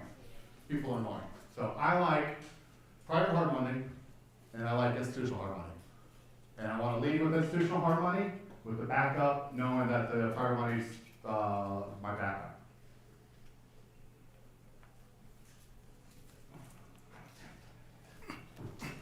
What happens? I get long-winded and think goes to sleep? Are you warming up? I'm ready. Are you doing your tongue rolls? Fixing. Oh, good, dear God. No, theoretically not. Yeah, just keep going until it fills that thing. Whoops, nope, not that far. Fix your process, tour your competition, take realtor's advice, when in doubt, fix it. Because here's the thing, is that when you fix a house and you tour it, you're like, oh, these windows look okay, right? But they look okay, they're like borderline, right? They're like, no, I think we get away with not fixing the windows, right? But the problem is that they look borderline when you're looking at a turd of a house, right? And so then, when you polish the turd and you got renovated everything, now the windows look like absolute dog shit, right?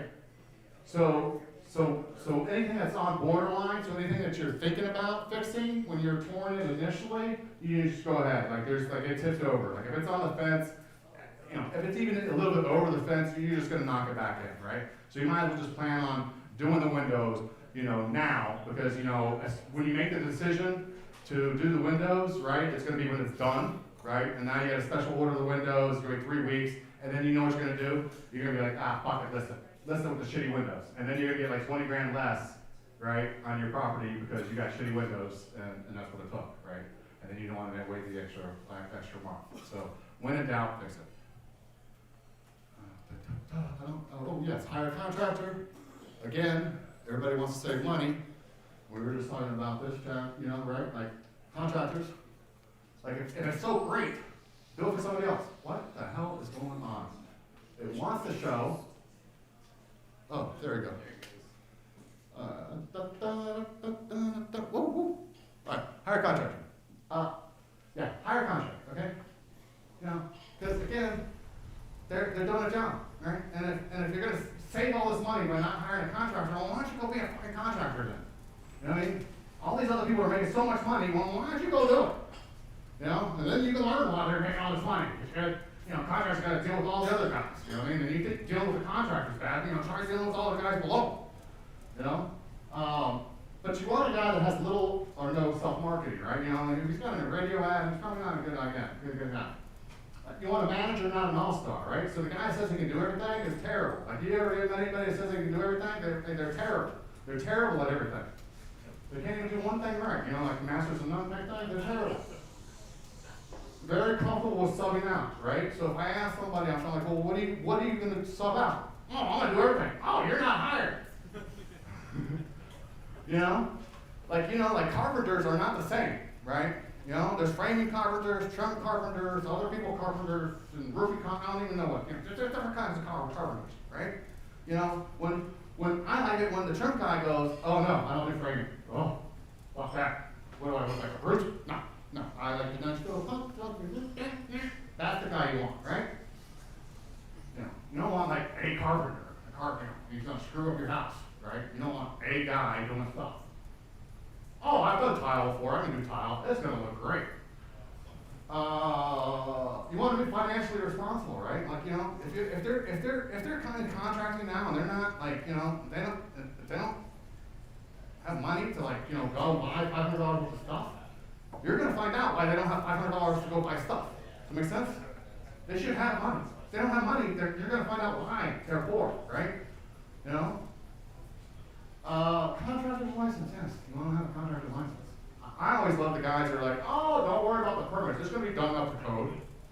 I'm like, well, then do a fucking full permit then. Who cares? Oh, no, I do everything to code. You don't need a full permit. I do everything. Well, then you fucking full permit then. It doesn't matter. Right? I just don't want you don't want any issues down the road. You know, when the realtor goes, you know, do their thing and there's not things pulled, you're gonna get screwed and the house burns down, you know, it doesn't even matter if it's your fault, you're gonna come after you. It's dumb. Maybe they do their own flips and they've worked with investors before. And then you just, rinse and repeat. Alright. Couple questions. Feel free to go to the bathroom. Adam's got his tongue rolls about done, ready to go. Okay. What do you pay the contractor? What's a percentage of the total ARV? What do you think? Well, all right. So here's what I would say about contractors. So, well, the percentage of ARV, I don't know. So I think you should pay them approaching 20% of the work done. Now I try to get close to 10%, but here's the thing, though. So for the contractor to stay in business, he needs to be at 20 to 30%. Okay. The problem is that when the contractor screws up, which he will, whether it's your fault or not, and then you make him eat that, right? No. So for example, what I'm saying is that there's reason for margin, right? So I might hire a contractor, and he's gonna do a whole house, he's gonna do $50,000 with the house, with the work. There's gonna be about $2,000 or $3,000 every time it gets fucked. Does that make sense? Well, you're paying him 10 or 20%, right? And then you have people saying, no, you have to pay that extra $2,000 or $3,000 out of your own pocket. I'm not going to pay for that, right? I tell my contractors, I'll pay for your fuck ups. Okay? I want the lower margin. Okay? I know shit's going to happen. I know that they're going to get fucked or whatever like this. You know what I mean? But if I make the contractor pay for every little fuck up, right? And not only that, but the guy making them pay for everything is also the guy that's extremely picky and annoying. Okay? So what happens is that, here this contractor's like, oh, I'll do it for you at my rock bottom at like 15 or 20% whatever margin, right? And then you make him eat half of that, right? Well, he doesn't. It's part of his job and his margin to eat shitty work at 30%, right? So if you're giving him that 15 to 20%, this is not his job to eat shit like that, right?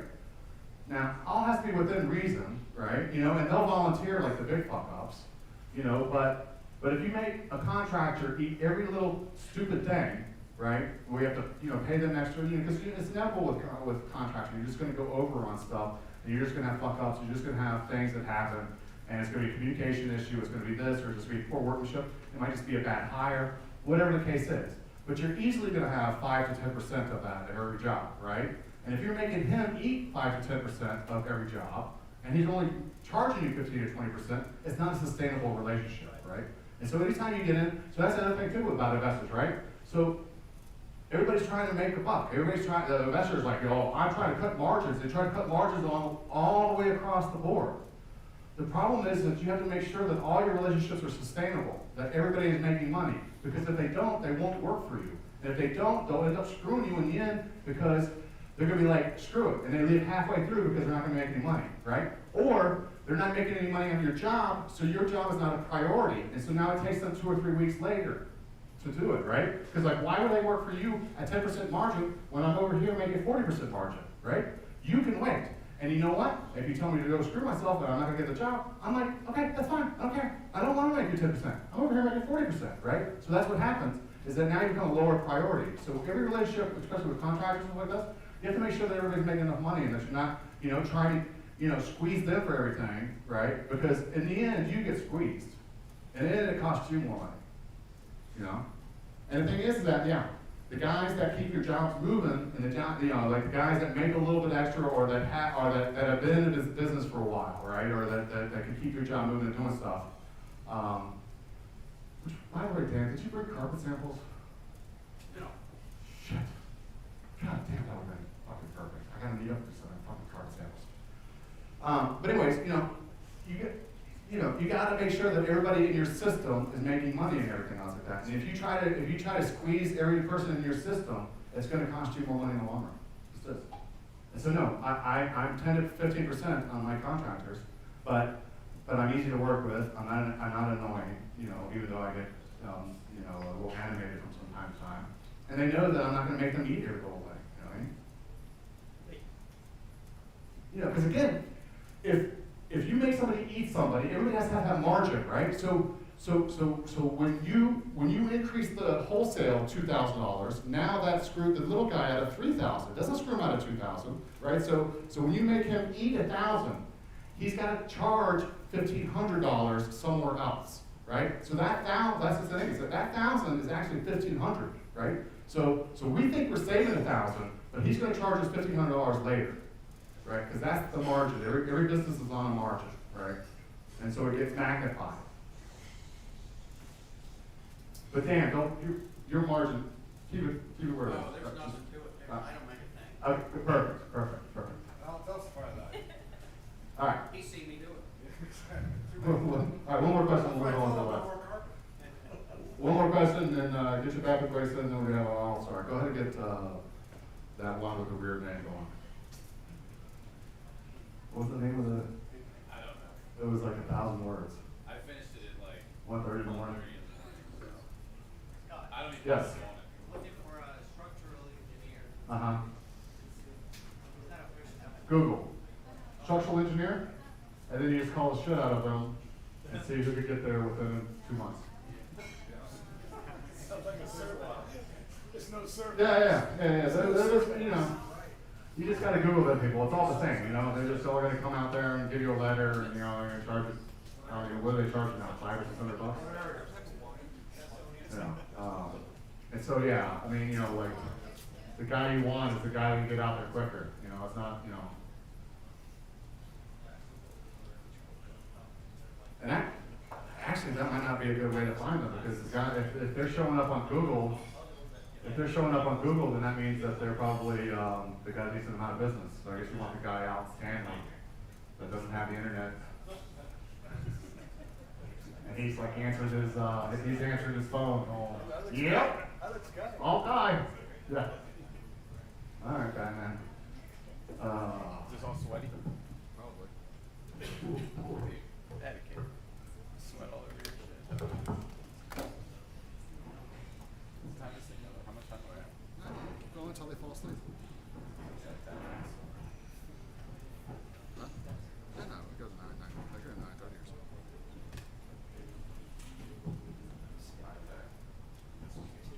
Do you have a belt? Who wears belts anymore? Not you millennials. Stanley. Overall. Send it.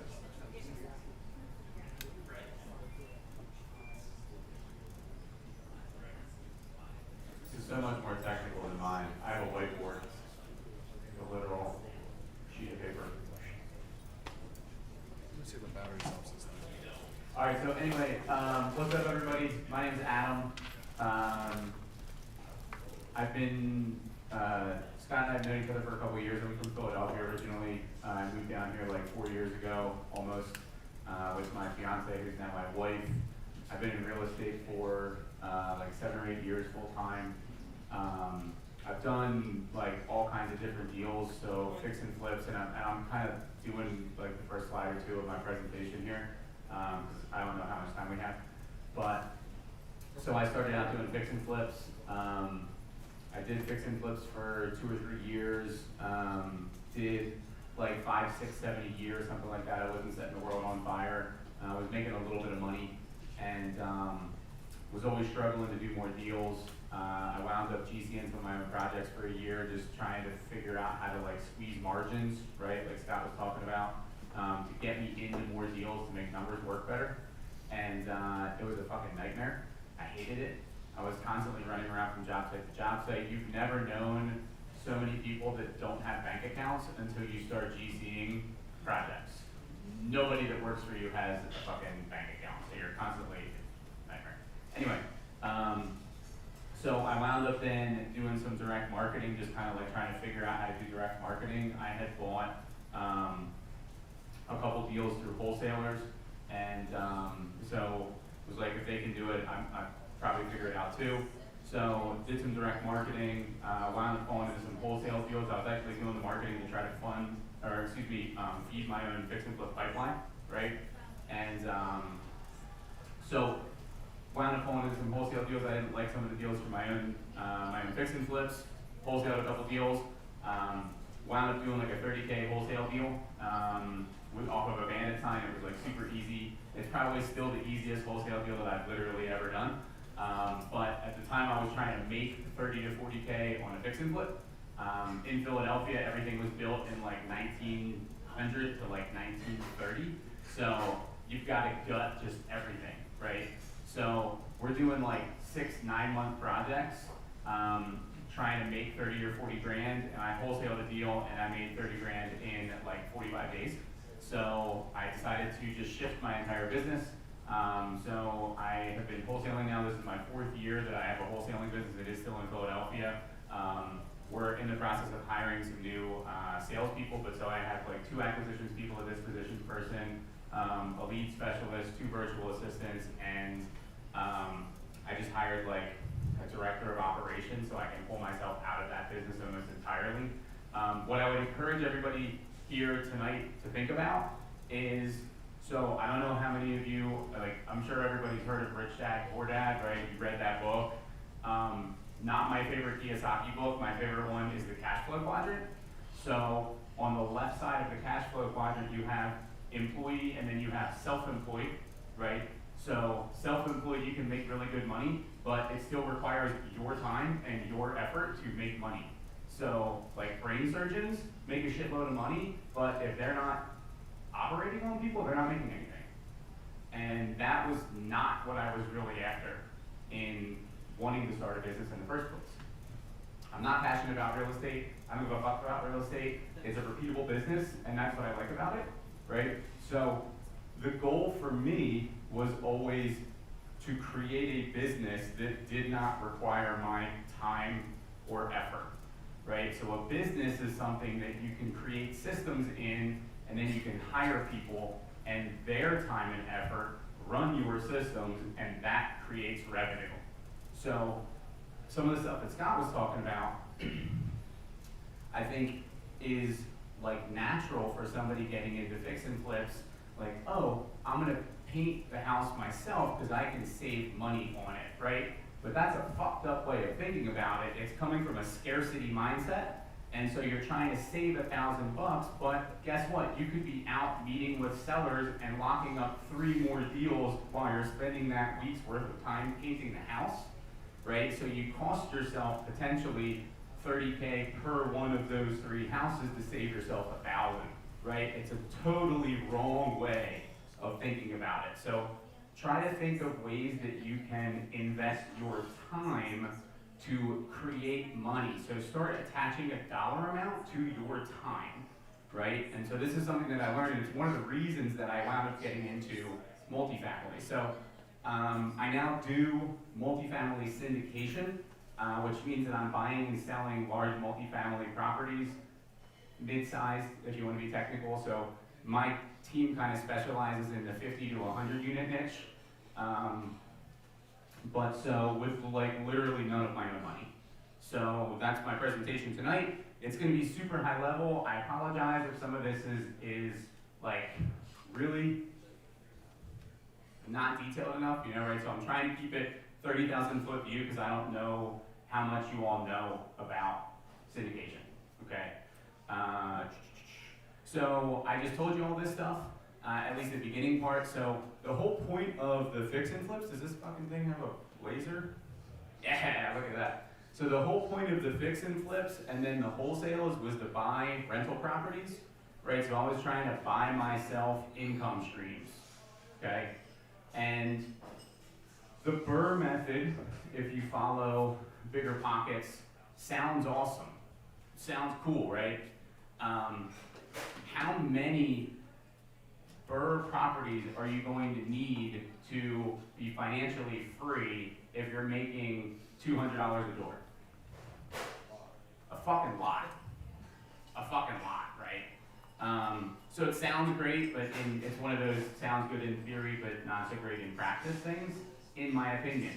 If you have a 9-to-5 job that you love, and you prefer your retirement, your nest egg, being funded through real estate as opposed to a 401k, then the BRRRR could make a ton of sense for you. You can do that in your own free time, but in my opinion, it's not something that you can really turn into a business. I also was doing small apartment rentals, so the fix and flips and the wholesales wound up financing some single families and small apartments like duplexes and triplexes and shit. and I wound up with about 18 doors, and just the amount of time and effort in managing the property manager, so I was not the property manager, we were hiring professional property managers. If you own properties that are C-class properties in C-class areas, do not have high expectations for your property manager. Because if they were good property managers, they'd be managing shit in A-class areas and A-class properties, right?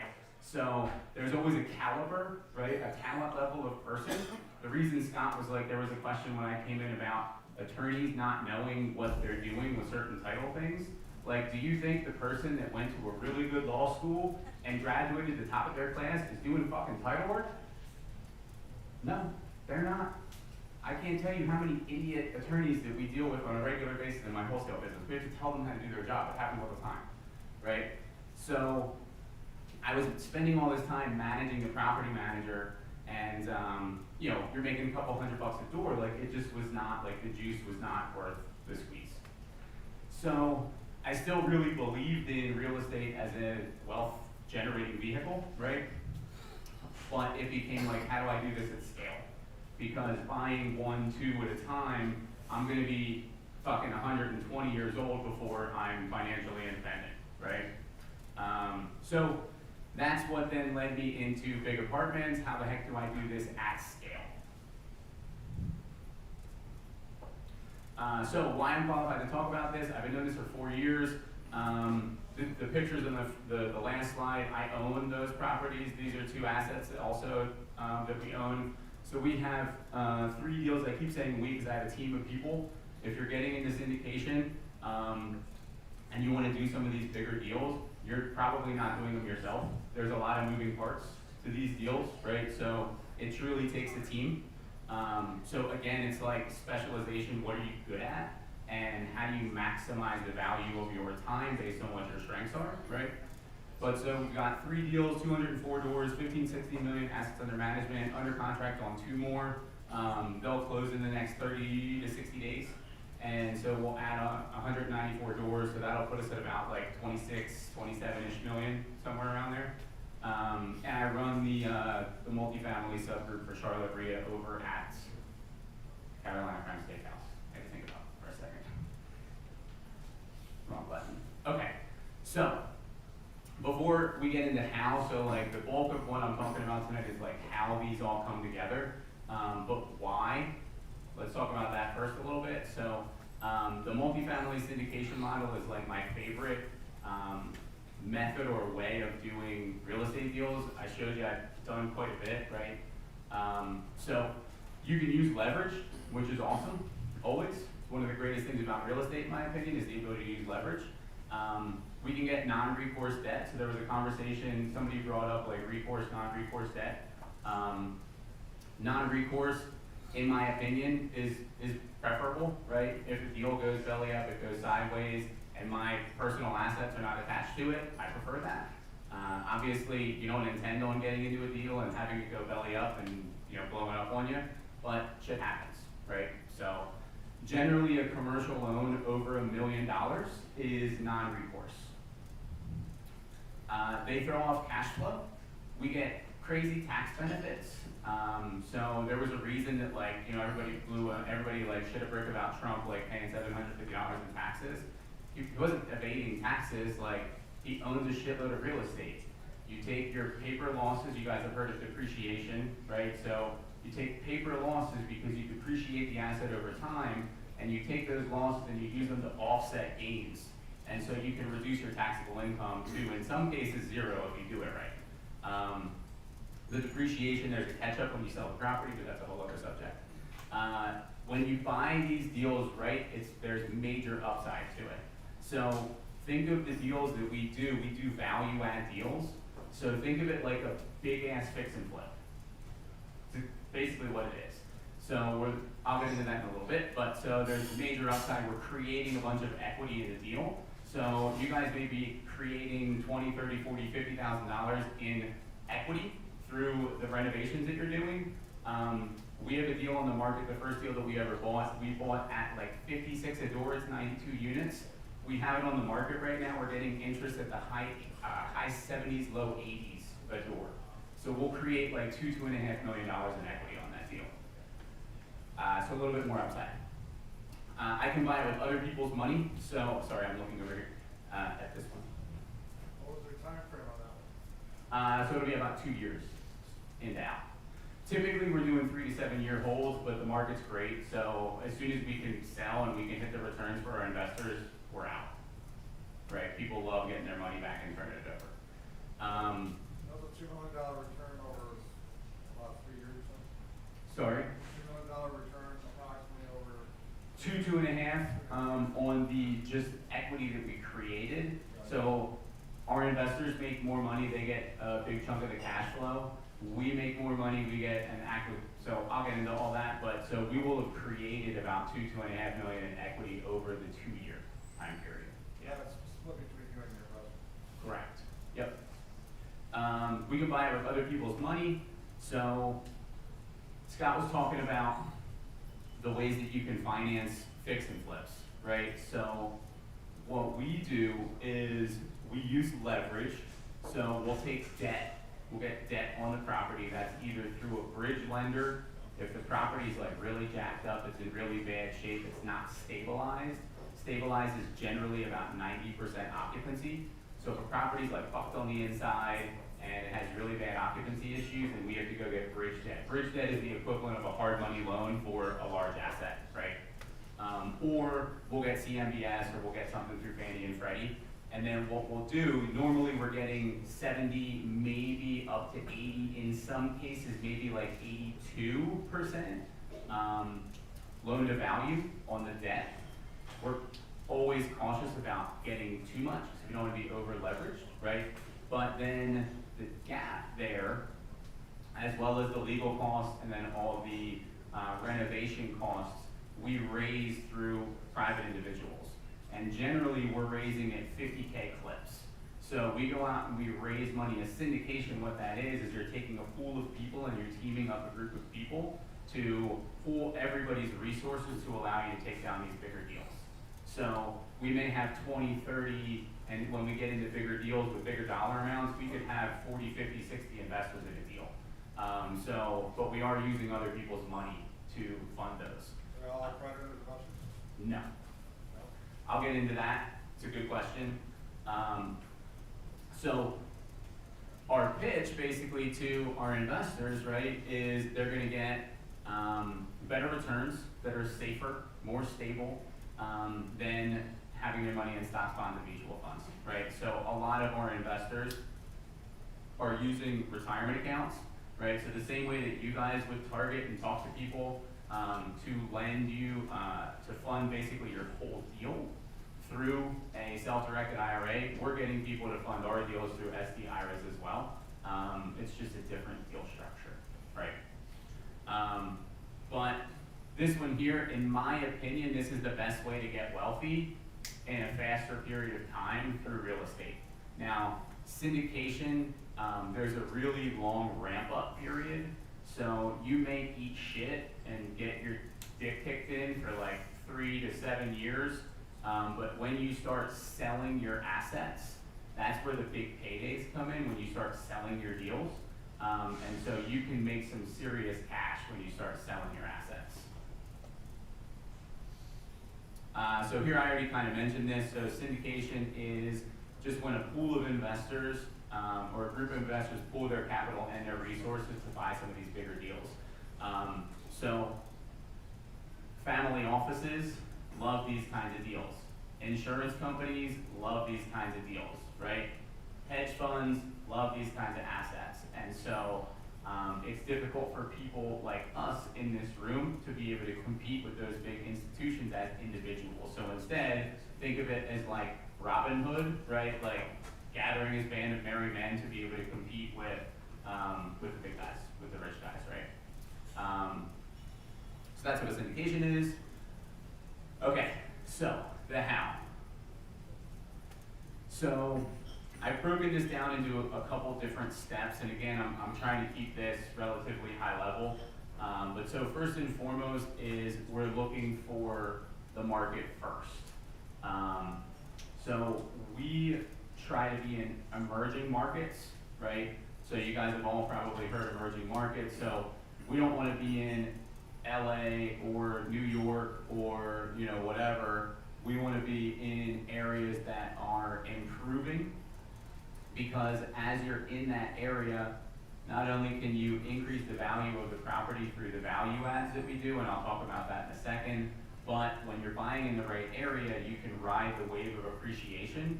So you get like a dual appreciation.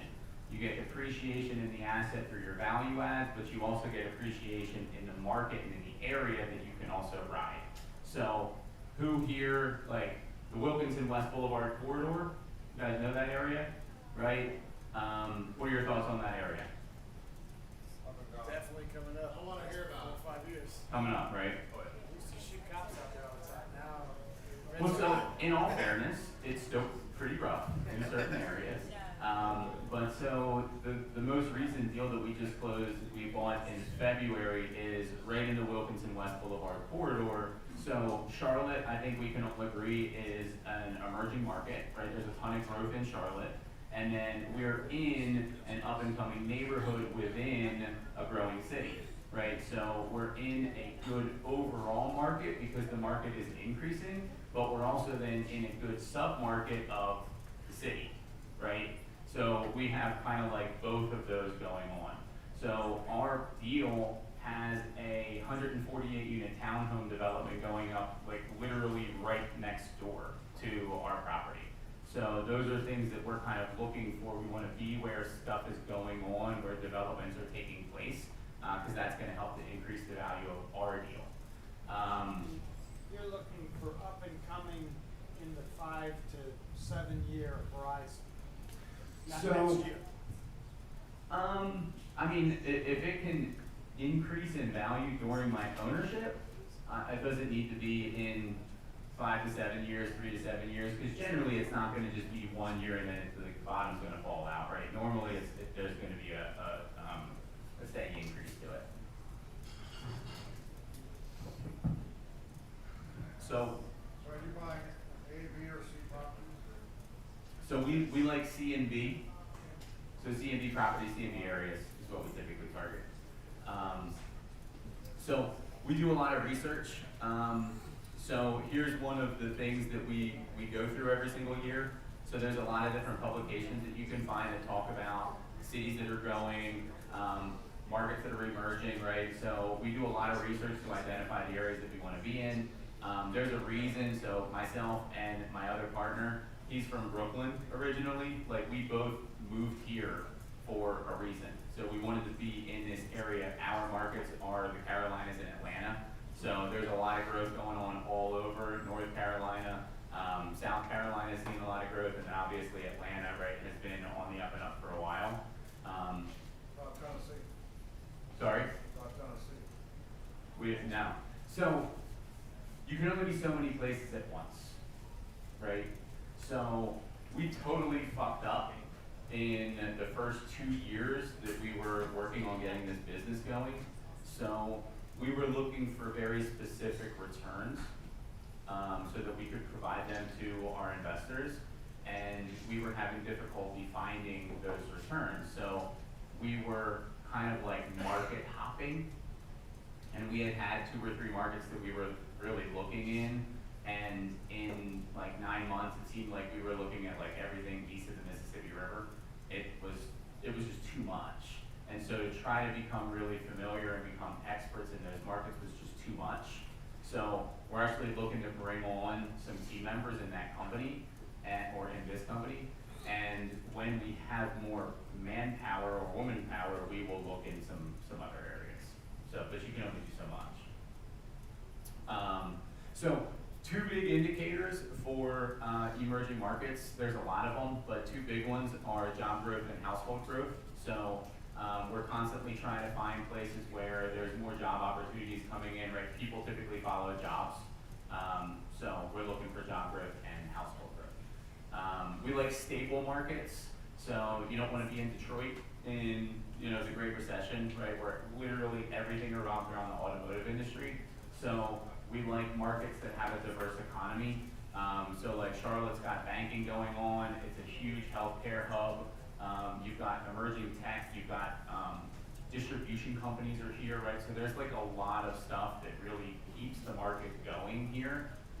So we like that, and we like recession-resistant industries too. So we're doing a deal right now that is like one of the two that we're under contract on is in Colombia. Like Colombia has got healthcare, it's got government, it's got education. Like those things are not going to be impacted as much in a downturn as some of the other industries that you could be looking at, right? So then once we know where we're at, right, and we kind of like stake our flag and we decide we're going to look in this one particular area, now it's about finding deals. So we have really found our deals primarily through commercial brokers so far. So there's a degree of sophistication that you're generally getting when you're dealing with people that own bigger properties. This isn't 100% accurate, but we're trying to play the odds, right? Because we only have so much time in a day. So if you're marketing to somebody, you're doing, like, let's say you're a wholesaler, right? And you're trying to go direct to the seller. And you're looking at a tax delinquent property, like you can find those, they're not that difficult to find. You know, you're looking for those distressed sellers. First of all, there's not as many of those types of sellers in the 50 to 100 unit space. But it's also more likely that you're dealing with somebody who actually knows what they own, right? And then are therefore less likely to sell at a discount. Everybody knows that the market is hot right now if they have like even the slightest inkling about real estate. So the typical seller is going to say, okay, why would I want to sell it directly to you if I can have a broker take it out and I can have 30 different groups bidding on my property, right? So we don't do a ton of direct to seller. In my opinion, and again, like I've been doing this for 4 years, right? So this isn't gospel, but in my opinion, up to about 30 or so doors is where I would really stop the direct marketing efforts because I just don't think it's really worth it, you know. You're like, when you call an AIG and be like, hey, let me get this property on 70 cents on the dollar. So we're typically going through commercial brokers. Commercial brokers, you just Google it, right? Like commercial real estate broker. There's generally brokers that are going to specialize in multifamily properties.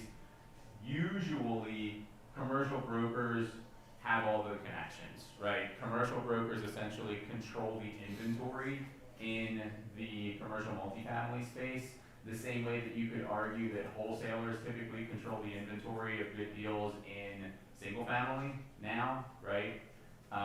So it's kind of the same thing. So it really becomes about establishing relationships with commercial brokers, and that is a whole conversation in and of itself. So it takes a while to develop a relationship with a commercial broker where they're going to really kind of pound the table for you with the seller.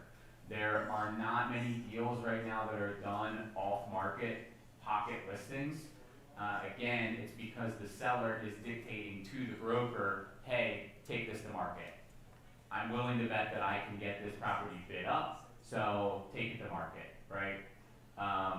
If you're dealing with a not so sophisticated seller, you can still get a pocket listing, but that is still generally controlled by the broker. So the second deal that we did, it's in South Carolina, it's in Sumter, which like, where the fuck is Sumter? I have no idea where that was. That's why we were able to get it as a pocket listing, because it's in Sumter, and it was 48 units. Right next to Stanley. Yeah, exactly. I thought that's where Fort Sumter was. It's not. It's not. So we spend a lot of time kind of whining and dining commercial brokers, right? Like we're taking them out for dinner, we're going to Hornets games with them. The real trick with getting commercial brokers rooting for you is submitting LOIs and submitting offers, right? So an LOI is letter of intent, so that's an offer in the commercial space. So what people screw up on is they'll make connection with a broker, the broker puts them on their distribution list, and they send you their dog shit. They send you all of the stuff that everybody else gets, right? They're not sending you anything really good yet. they're testing you. Do you know what you're talking about? So what a lot of people do is they'll get that listing and they will look at it and they'll decide they don't like the deal and that's where they stop, right? So the key here is consistent follow-up and feedback with the commercial brokers that you're trying to develop relationships with. I am totally fucking superficial when it comes to choosing the commercial broker that I want to work with, that I'm trying to target. So I'm a little on the younger side, right? I'm not the most professional person in the world, like this is just who I am. So we will Google commercial brokers, we'll find one. Capstone is a local commercial broker. We go to Capstone's website, we see who the commercial brokers are on the website, and we do not call the people that we are not going to vibe with. Generally speaking, and again, I'm being superficial here, I'm making a lot of assumptions, the person that's 60 years old, 65 years old, and has been in this business their whole life looks at me like I'm a young punk when I show up like this to a meeting. I'm not dressing up like I'm going to show up like this, so we don't connect, right? I am a commercial broker, just for everybody here, and everything you're saying is correct, and I would definitely work with you. I wouldn't think anything about it. I was wholesaling for 10 years or more and buying commercial property for 20 Thank years. you. That's very sweet of you. Totally. So, like, I totally get what you're saying, and I have an off-market marina right now, for example. I know of properties that would be a good deal, for example, but you don't just throw them out to people, and you don't have to follow the rules on the MLS like you normally would. You can just slap something on there with a compensation agreement and call it a pocket listing or whatever you want. You can call it, I don't know, an off-market thing, but there's 5 people right now with technically a compensation agreement to sell some off-market property that I know of, and it's like, it's ridiculous. It's a whole different world. It totally is. So you don't have the same protections when you get into commercial real estate. Like, there is no seller's disclosure. Like, sellers hide shit on purpose. I've heard stories about sellers hiring staging companies to make it look like someone lives in a unit when nobody lives there to sell it, and if the buyer doesn't go in and do their legitimate due diligence and look at rent rolls and do a physical walkthrough of every single unit, which is what we do, then you buy something and you're expecting to be 85% occupied and it's fucking 60% occupied. And you paid a price based on the 85% occupancy, right? So commercial can get a little grimy. There are no protections. It's like you're in fucking, you're in the big leagues here. So there are no like, oh, it wasn't on the seller's disclosure, like I'm gonna sue you. Like, too bad, you should have done your homework. So what happens, right, is as you start to provide feedback to your broker about the deals that they're sending you, they will start to refine their search and they'll start to send you some stuff once they know that you're legit and they know what the hell you're talking about. So keep in mind, commercial brokers, they're not doing as many transactions, and the dollar amounts that are attached to the transactions are a lot higher than your residential broker that's slinging $300,000 houses left and right?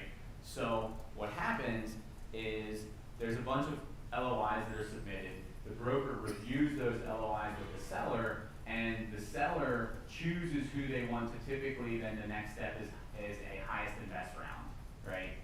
So a lot of times the broker is going to weigh in, hey, I know this group, hey, blah, blah, blah, you should give this group a chance, like whatever, right? So your goal here is to form a close enough relationship with the broker, right, where you're saying, hey, you should give this group a shot. They might be a little lower, but I'll see what I can do. I'll see if I can get the price up. That's what you're going for. You want that person rooting for you. So what we do is we submit LOIs based on the pricing guidance that we're provided, even if we don't think the numbers really work. It's a whole weird game, like this little ninja trick that we figured out. So what people will screw up on is they'll call the broker and they'll say, hey, I ran my numbers and I know that you told me that it should be the $10 million offer, but I can only make the numbers work at 8. And the broker's going, are you fucking kidding me? should I submit the LOI? Fuck no, you shouldn't submit the LOI. You shouldn't even have called me with that ridiculous number, right? Like, you do realize that we are in a seller's market and that we will get offers that are close to that asking price or that pricing guidance. So what we do is we will submit an offer. We're like, okay, so throughout the conversation as you're talking to the broker, they're gonna send you something, you're gonna have follow-up questions. So how often does somebody just get a listing from you, get a deal, and then submit an offer right away without asking any questions? Without asking any questions? If they did, I would be suspicious of it. So generally, the OM or the offering brochure or the offering memorandum, it doesn't have all of the nitty gritty, every single detail that you need to make an educated offer.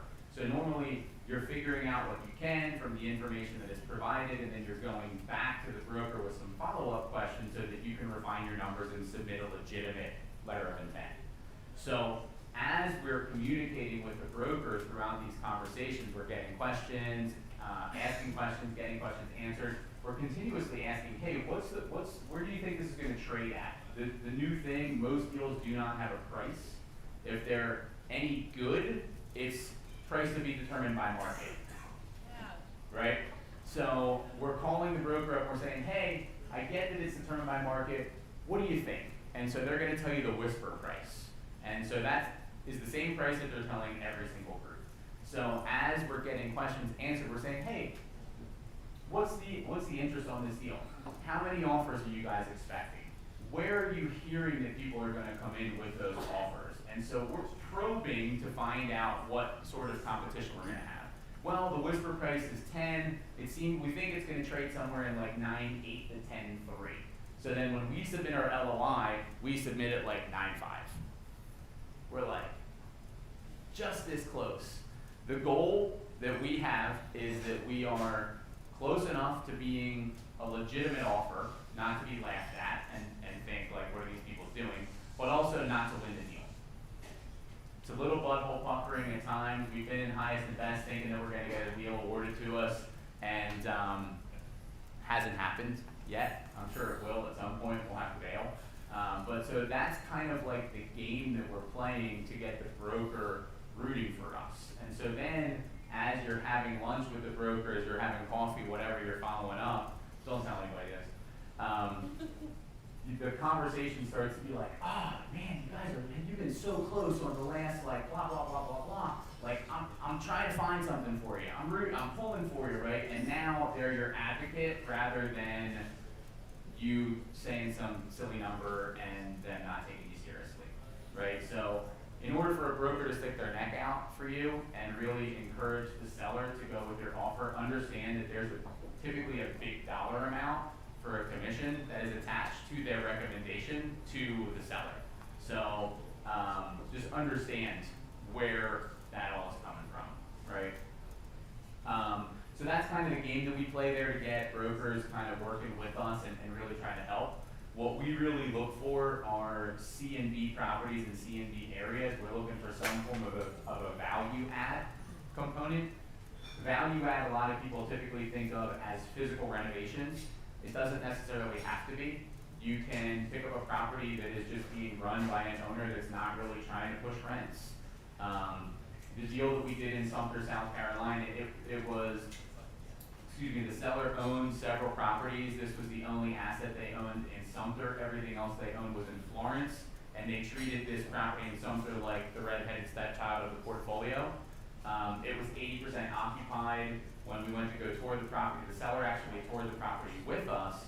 We're walking around the property, and the property was in really good shape for the vintage, right? It was marketed as a B-class property. It was like a 92 build. So in good shape, like Formica, but like it wasn't bad. It was a decent looking B property in a really great section of Sumter with a lot of traffic. And so I'm just like, I'm trying to connect the dots. So I asked the property manager how they were marketing for vacant units. The print newspaper was how they were marketing for vacant units. Who the fuck looks in the print newspaper for an apartment anymore? When's the last time you picked up a print newspaper? Like, it's ridiculous. So So, you know, obviously they're not getting maximum rents when you're 80% occupied and you're marketing your vacant units in fucking Penny Saver magazine. Like, it's ridiculous. So that was a great value add. So what was the fix? The fix was you're marketing it like a fucking dinosaur and put the goddamn property on Zillow. And then boom, we're like 98% occupied. We've increased rents by $200 across the board in a year's worth of ownership with like minimal renovations and capex. We're just doing standard unit terms. And I know a group that is in California. They just bought a deal in Arizona. They're investing $10,000 to $20,000 a door to get a $250 rent bump, and we got a $200 rent bump by fixing the marketing budget, right? So you start to look at things where it's like, what is my risk reward? So any major capital intensive renovations that you're doing comes with an additional risk, right? The deal we bought in West Charlotte, the seller had 5 full-time maintenance people on staff. It was a 64 unit property. At most, they need 2. So we bought the property, we let go of 3 of those people, and we increased our net operating income by like $120,000. Just because, like, he literally, it was like his like giving back was having 3 additional staff members that he didn't know. So we kind of strategically were looking for value add components that weren't heavy capital intensive projects because we were still new to the space, right? And there's a whole you don't know what you don't know type of thing that exists out there. So now that we've got some more deals under our belt, we've got some more success under our belt, we know what we're dealing with a little bit more, we feel more prepared to handle those kinds of bigger projects. So we started to look up, like open up our search in terms of what we're looking for. But that was a strategy that we employed on purpose. So we like the C&B. What we're targeting is a 6 to 8% cash on cash return. So that is paid out based on the rental income that the property generates. So each year from rental income, we're looking to pay our investors 6 to 8%. Okay.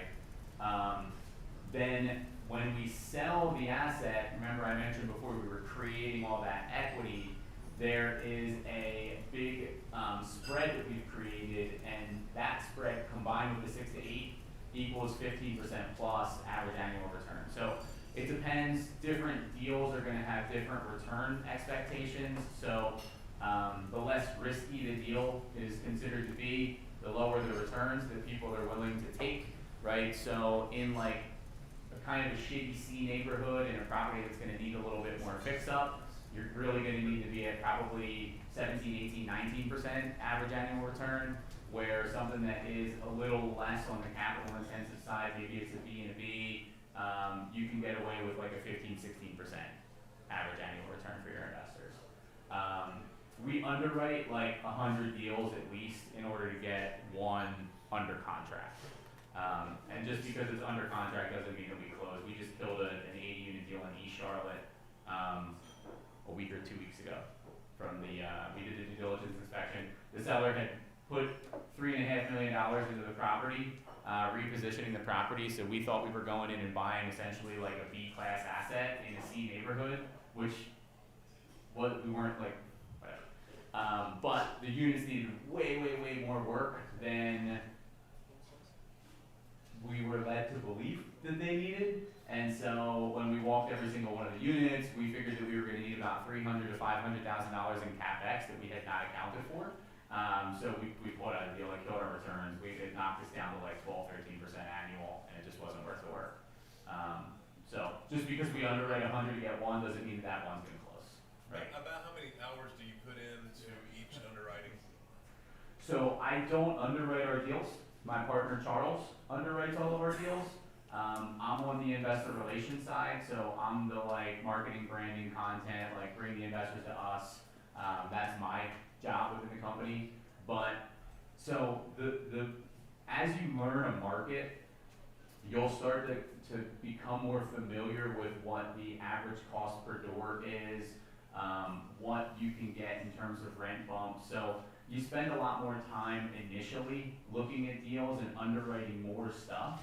And then the more experience that you get, you can do almost more like a sniff test. So based on some of your responses and some of the conversation, you're relatively experienced flipper, right? So you're probably not going into the same analysis to determine ARV for certain neighborhoods that you're familiar with now as you were when you were first getting started, right? So experience kind of speeds that up. But to really underwrite a deal, it could be 2 or 3 hours. Is it possible, I mean, I know having a partner is always the best, but, I mean, have you guys ever thought about actually just hiring someone to underwrite? Does anybody do that? Or is it usually always gonna be some of your partner or somebody in-house? No, so it's an individual business, right? So that's the beautiful thing about it is that you can choose to operate your business how you want. So I know several people that just hire an underwriter. I also know that we've underwritten some of the things that some of those people have underwritten, and we've come up with totally different thought processes on what the potential is. So, Well, what would you even pay someone, a third party that's unrelated to the deal, directly to the deal? it's a great question. I don't even know because we haven't like we wanted that to be somebody that has more skin in the game with the company rather than just hiring it out. So there are certain things that, like in my opinion, you can hire out, and there are certain things that, in my opinion, you should keep in house. So I will eventually hire out the actual creation of content and the distribution of content, but it will be my voice that they are synthesizing, right? So I made this as a piece of content. That's why it has my Instagram tag on it. It took me like an hour to put that fucking thing together. It's not even that good. It doesn't even look that good, right? So what I would prefer to do and what's gonna wind up happening is I will essentially come up with this and a schedule of when things need to be posted, and then we'll hire somebody that actually puts the shit together and makes it look cool. And also like the video content that I put up right now is literally, hey, what's up, right? I'm like holding the camera and there's nothing cool. So what's the new thing? Everybody has like the, right? And the things pop up, the words pop up. I don't know how to do that shit. Well, I could probably figure it out, but it would take me like 4 hours probably. So like I can just, invest my time better somewhere else. But we'll hire that part out. So there's just, what do you hire out? What do you keep in house? It's up to the individual entrepreneur. You had a question, I think? No? Thanks. When you were talking about like what you would bid, you want to know what the highest bid, where you would bid. Wouldn't you more likely have in mind a cap rate that you're willing to pay before? I mean, wouldn't that be more important to you than what the winning bid is? And so, what's the cap rate that you're buying at? So I'm not a huge fan of using cap rate for anything more than a sniff test. If you're buying a value add deal, your cap rate's gonna be fucked. Because cap rate is based on net operating income divided by price. So if I'm buying something that is 60% occupied, my cap rate's gonna be dog shit, right? So typically what we're looking at is, okay, what's the average cap rate for stabilized deals that have sold in the area in the past few years? And then we're using that as a frame of reference. But cap rate is literally 2 numbers to determine a multi-million-dollar property that has a lot of moving parts. It's just an incomplete way of analyzing something. So we're using it as a frame of reference, rough guide. We're also using like average cost per door as a rough guide as well. So if we're looking at both of those numbers and they're both kind of where they should be, then we'll go and we'll look at that deal a little bit further. Does that make sense? Of course, I get that the potential is what you would base. It seems like you would still have a cap rate in mind, but I guess not. We're having it in mind, but it's just one of many things that we're looking at. Okay, that's cool. So, and you said that your newer was open, you guys, partly the reason that you did what you did was you were like looking at not having a lot of risk, like you said, with B&C properties, right? But coming from a rehabber, would you like not think that property, which then you could actually upgrade and have, then obviously, you know, get more value added in rents and so on, and then also having more appreciation. You didn't see that as a better business model in terms of getting to a quicker return and or a better return? So, you make a really good point, first and foremost, but there's a lot of people chasing the heavy value add right now. So it's a risk reward decision that you have to make as an operator, right? So if we could, by looking at heavy value add, if we could get like a 22% average annualized return versus a 16% on something, then okay, maybe it's worth it, but it's literally like, it's like 1 percentage point different right now. It's just not worth the additional work unless you're getting a significant enough discount for it, right? So there's so much money right now chasing multifamily. So like pre-pandemic, and you know, a lot of people viewed the commercial office building as like the darling, the most stable. Nobody wants them anymore. So it's not like those companies just stopped buying commercial real estate, they just switched to a different asset class.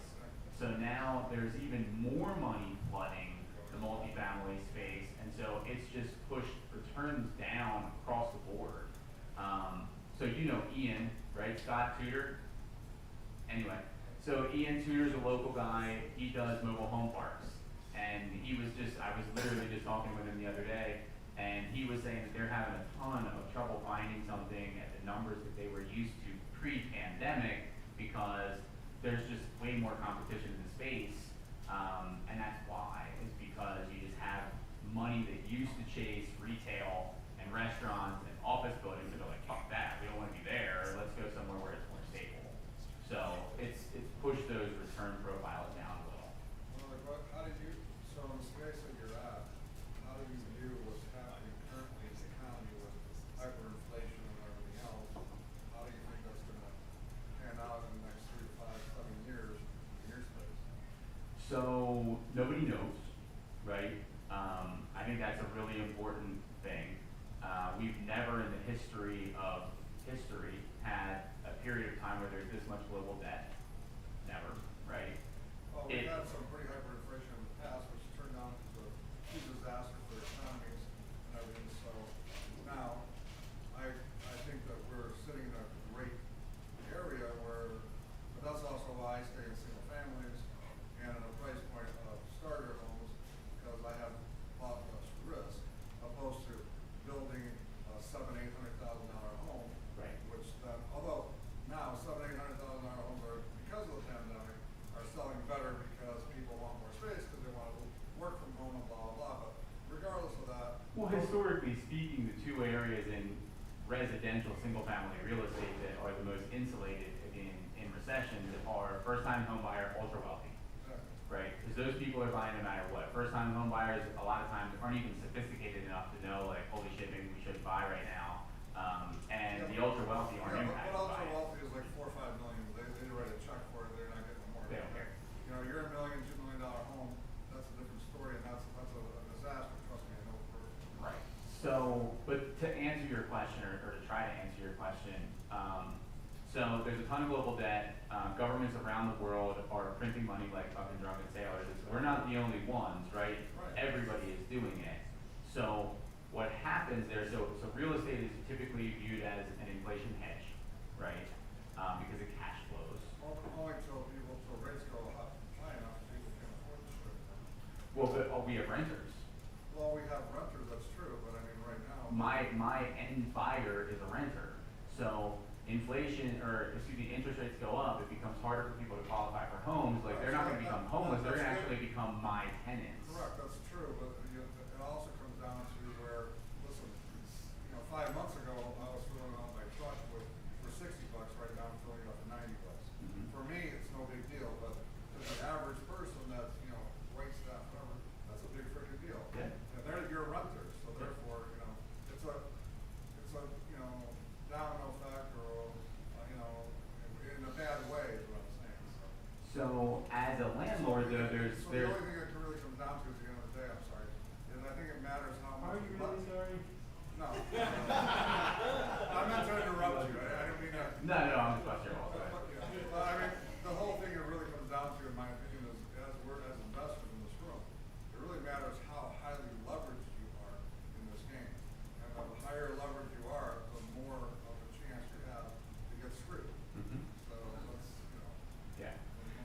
yeah, so that's why, like, so the deal that we're buying right now, we had, a quote come back for debt at like 82%, for proceeds, and we said, no, we didn't want that. We actually went with like a 70, or we haven't picked it yet, but we're going 70, 75% because we don't want to be leveraged that highly.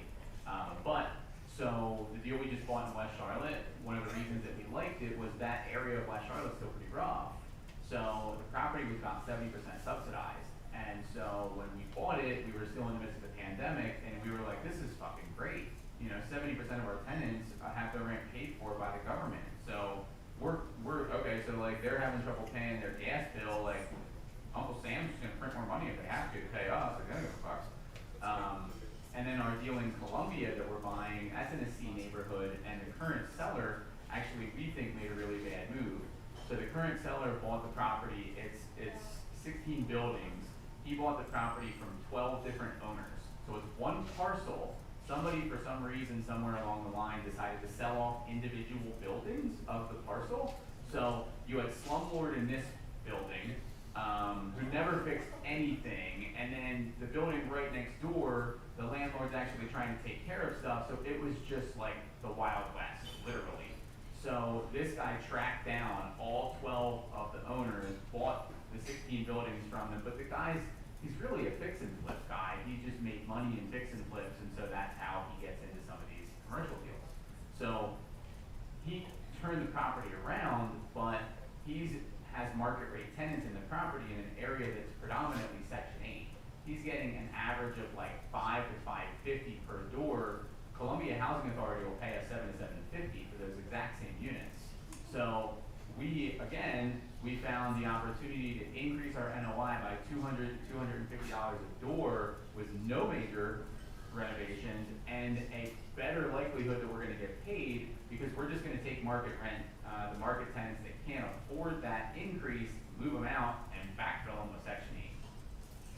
So there's things that you can do to mitigate your risk a little bit, but it's an unknown, really.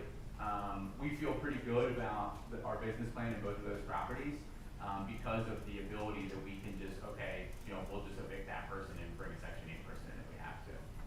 Yeah, I mean, I think it's big money and great business, but it does take a while to get up and ramp up. No, it totally takes a long time. None of us have made significant money in this business yet. Not yet. Right. Are you done with your certification? No. Let's get your presentation doing that class. He had a good one. That's a terrible one. Yeah, I hate it. Okay. So count number 2, we submit the LOI, or we kind of already talked about this. So the letter of intent is a couple pages long. You could literally just Google letter of intent and you can find one. It's got all the terms laid out. Predominantly your purchase price, your deposit, your closing time frames, your due diligence inspections, what you're expecting in those. So again, just Google it. So essentially what will happen then is you submit the LOI, there's one stage, seller and the broker put their heads together to decide what the strongest offers are from the strongest groups. They move a couple groups through to highest and best. There's some brokerages out there that just move everybody through to highest and best. Depends on the brokerage. So they're basically just trying to get you to increase your offer, right? So just understand when you submit your LOI, don't come with your highest and best right off the bat. Provide some wiggle room, or leave some wiggle room. Then LOI gets signed by both parties, and then it's going to move to PSA, purchase and sale agreement. So at this point, this is where you start spending money. So whether this is your money or whether you have a private investor that is going to lend you this capital unsecured, we have somebody that lends us this money unsecured. They get a really good interest rate on it for that. But so you have to hire an attorney to draft your PSA. Okay, so that's real money that's coming out of your pocket, depending on your attorney. This could be anywhere from 5 to like 15 grand. Then when you get to the point where you're moving forward with a finance application, that's more real money that's coming out of your pocket that you're spending, no matter whether you move forward with the deal or not. That can be anywhere from 10 to 20 grand, depending on the deal itself. Okay, so just be prepared. This isn't wholesaling. There's like real dollar amounts that are attached to some of this stuff. Due diligence inspections, I kind of talked about this a little bit, how we killed a deal recently. So we are doing a physical due diligence inspection where we walk literally every inch of the exterior of the property. We're coordinating with all of the tradesmen, like professional tradesmen. So we're taking plumbers out, we're taking roofers out, we're taking HVAC technicians, we're taking structural engineers. Like we're taking as many people through as we possibly can. Again, entire exterior, and we're walking every single one of the units in the property. So we have an app that we just went live with. We used to do this actually by paper. So we had like in an 80 unit property, we had clipboards with 80 sheets, spreadsheets, and we would manually fill it out. Now we just went and got implemented with something called HappyCo, which is a inspection that is a mobile app. So now we're able to use that. It speeds that process up a little bit, but we're going through and it is like top to bottom. So the same way that you would go in and look at a fix and flip prior to buying it, we're doing that in every unit on the property. So this is a very time consuming thing. Like we had 20 people out with us at the 130 unit deal that we just did due diligence on last week in Greensboro, and it took us the entire day with 20 people. We're also then doing a lease audit. So every single lease, we are reading that lease, we're comparing that lease to the rent roll. So that again is something that some sellers will fudge. So they'll claim that, there'll be a lease where it's supposed to be one person in the unit, there's 3 people in the unit, it's supposed to be getting rent of $750, but it's a rent of $675. Like, there's all kinds of weird discrepancies that you'll get on this stuff. And then we're also generally pushing for an audit of the financials. A lot of times get a lot of pushback and resistance from the seller on that one. You do what you gotta do, right? And sometimes we get them, sometimes we don't, depends on the seller. So then due diligence and getting the debt are typically happening at the same time. So to get the debt on one of these deals, qualification parameters are essentially you need a net worth that is approximately equivalent to the value of the loan that you're taking out. So if you're borrowing $2 million, you should have a net worth of about $2 million. You need reserve, you need the liquidity, so cash on hand in your bank accounts to cover typically 6 to 9 months of debt service. And you need experience owning a similar asset, similar size and similar asset class, similar vintage. You personally do not need to meet all of those criteria yourself. You personally actually don't have to meet any of those yourself.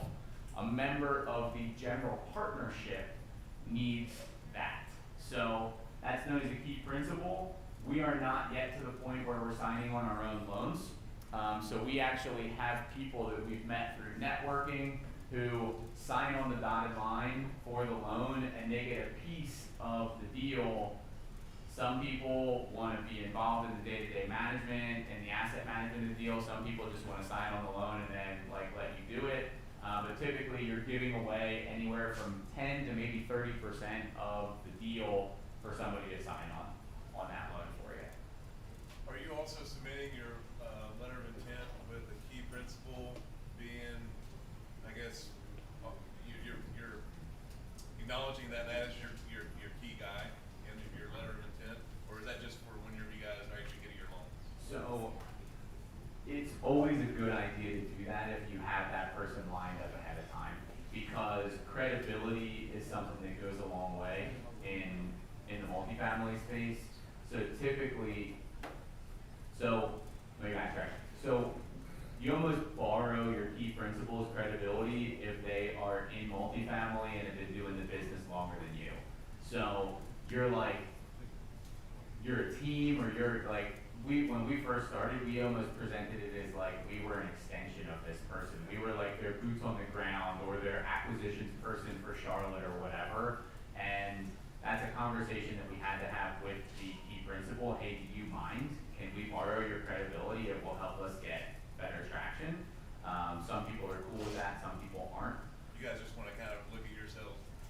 yourselves as the worker bees, like, hey, we're doing it for the Godfather, is the key principle. I just work here. Yeah, sorry. I've got no deals. I have no assets under management. Like, this guy has 1,500. Like, who should be on the fucking It paperwork? also works in reverse. I put big name people on some of my projects, and all they did is try to go communicate directly with them Mhm. in order to break that deal. But the relationship saved it, but that can also happen. Mm-hmm. Yeah, okay. Yeah, okay. Any other questions? We good to move on? 9:30.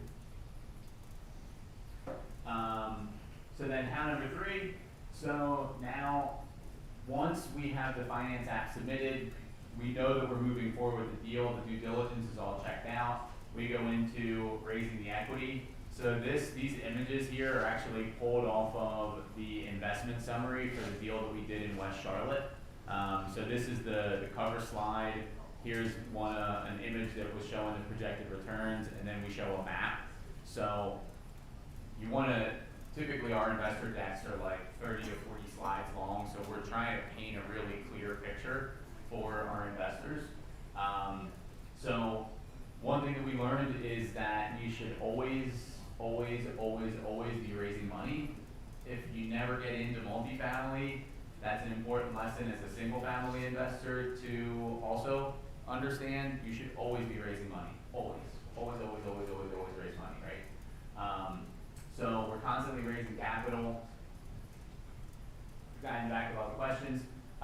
Accredited and non-accredited investors we take. So there's 2 different ways that you can structure a multifamily syndication. There's one structure that you can take only accredited investors. It's called a 506C, as in cat. So if we're doing a 506C and we can only accept accredited investors, then I can market that deal anywhere I want to. It could be on my Facebook. I can get my car wrapped with the details of the deal. Like, I can hire a plane to, drag the banner across the sky. You can do anything you want, because the qualifier for somebody to invest is the accredited status, which is either net worth or income. So net worth to $1 million or more, not including your primary residence, to be an accredited investor. It's an annual income for the past 2 years of $200,000, with a reasonable expectation to be at that threshold this year. For a single person, for a married couple, that number goes up to $300,000. So those are very specific parameters, right? So somebody that doesn't meet that, nope, fuck you, you can't invest. With a 506B as in void, we're allowed to accept non-accredited investors. And so there's stricter rules about how we can advertise and market our deals. So the rules become, because you're accepting people that are not accredited, you can't share any specifics of the deal in order to entice the person to invest with you. So you're supposed to have a pre-existing and substantive relationship. I'm using air quotes, the SEC attorneys that we've spoken to, where we have to know somebody for a certain period of time, had a certain number of conversations or interactions with that person, and we have an investor qualification form that we require them to fill out before we allow them or before we present them with an investment opportunity. So the idea is that somebody needs to be sophisticated enough with either business, real estate, or investing to know the risks that are associated with making the investment in the first place. This is like the Jordan Belfort rule, the easiest way to think of it, right? So credit, and that's why I also have here knowing and understanding your SEC guidelines. There are people on Facebook that break these rules every fucking day. Literally every single day. They don't like it when I tell them that they're breaking the SEC rules. I'm just trying to help somebody out. You don't want the SEC coming knocking at your door. Even if you didn't do anything, you got to lawyer up. It's going to cost money out of your pocket. So be careful. Then you're going to close the deal. Woohoo!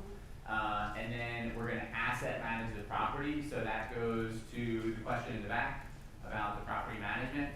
So we're not managing the property ourselves. We're hiring a professional third-party property management company. We are sharing the business plan with them, and then we are holding the property manager accountable to executing our business plan. We have weekly KPIs that we require our property managers to submit to us, and we have a weekly phone call with our property manager just to discuss what's going on with the property.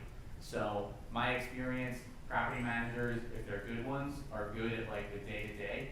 They're not good at 6 months down the line. So that's where you come in, right, with foresight to say, okay, based on what we're looking at with the KPIs, we may have an issue here. Let's adjust our marketing so that, right, blah, blah, blah. So we're managing the manager. We go through a very thorough vetting process before we hire a property manager. It's like a 90-question interview. It takes like 3 to 4 hours, but a property manager can kill your deal if you hire the wrong one. So it is the smartest thing that you can do to take your time and make sure that you're hiring somebody that knows what they're doing and can execute your vision. So if you're buying a C-class property in a C-class neighborhood and it's 80 units, don't hire the property manager that's only ever managed A products in A areas that are 300 units and up, right? Like, I say that, you're going, yeah, duh, no shit, but like, fucking people do this. For some reasons, they do it. No, they're great. They know what they're doing, they manage 300 units. Yeah, they don't know how to manage 80, because they manage 300, right? So there's differences in the way that you manage that asset. Do you have a specific criteria for how close geographically you want your property management company to be in proximity to the property, and also on the amount of commission they get, or how much they get percentage of the income? Do you structure it so that they get, say, 8% plus bonus, or you do strictly percentage only? So, two-part question. So first part was location, right? So we prefer regional presence because they should theoretically then know more about the market if they have a presence there. It doesn't always wind up proving to be true, but kind of per Scott's comment about the appraiser earlier, you're probably going to get somebody that knows the market a little bit better if they're local. We also are considering things like, so we're a small fish right now. So we're not going with the biggest property manager in the area that handles that asset class, because we would be like the ultimate low man on the totem pole. So we're trying to align ourselves with somebody whose business is kind of similar to ours.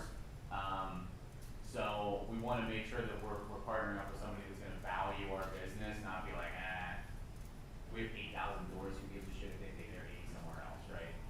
We want our 80 doors to matter to their bottom line. We don't try to nickel and dime property managers, so whatever the average is, so generally the more doors, the lower your property management expense is going to be, but then you're also going to have payroll. So typically 80 units and above can support full-time on-site staff.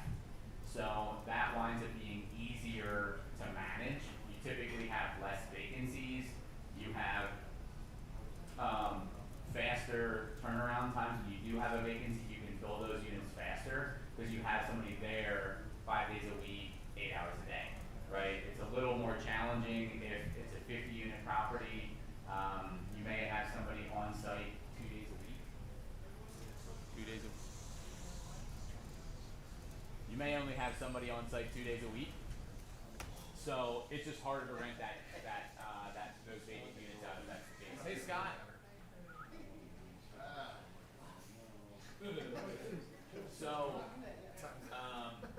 So we just do a commission based on the number of doors, and so you know, if you have an 80-unit property, you're going to be looking at maybe like 4 or 5% on the commission, and then you may have payroll then as well.